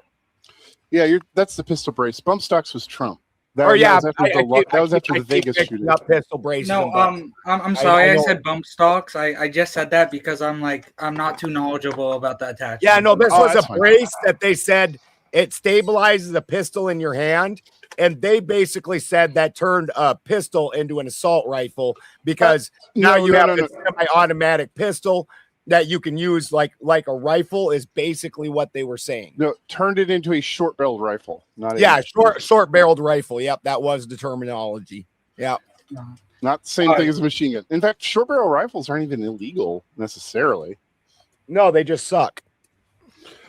No, depends on the cartridge. How much barrel do you need for a 9mm or 45 ACP?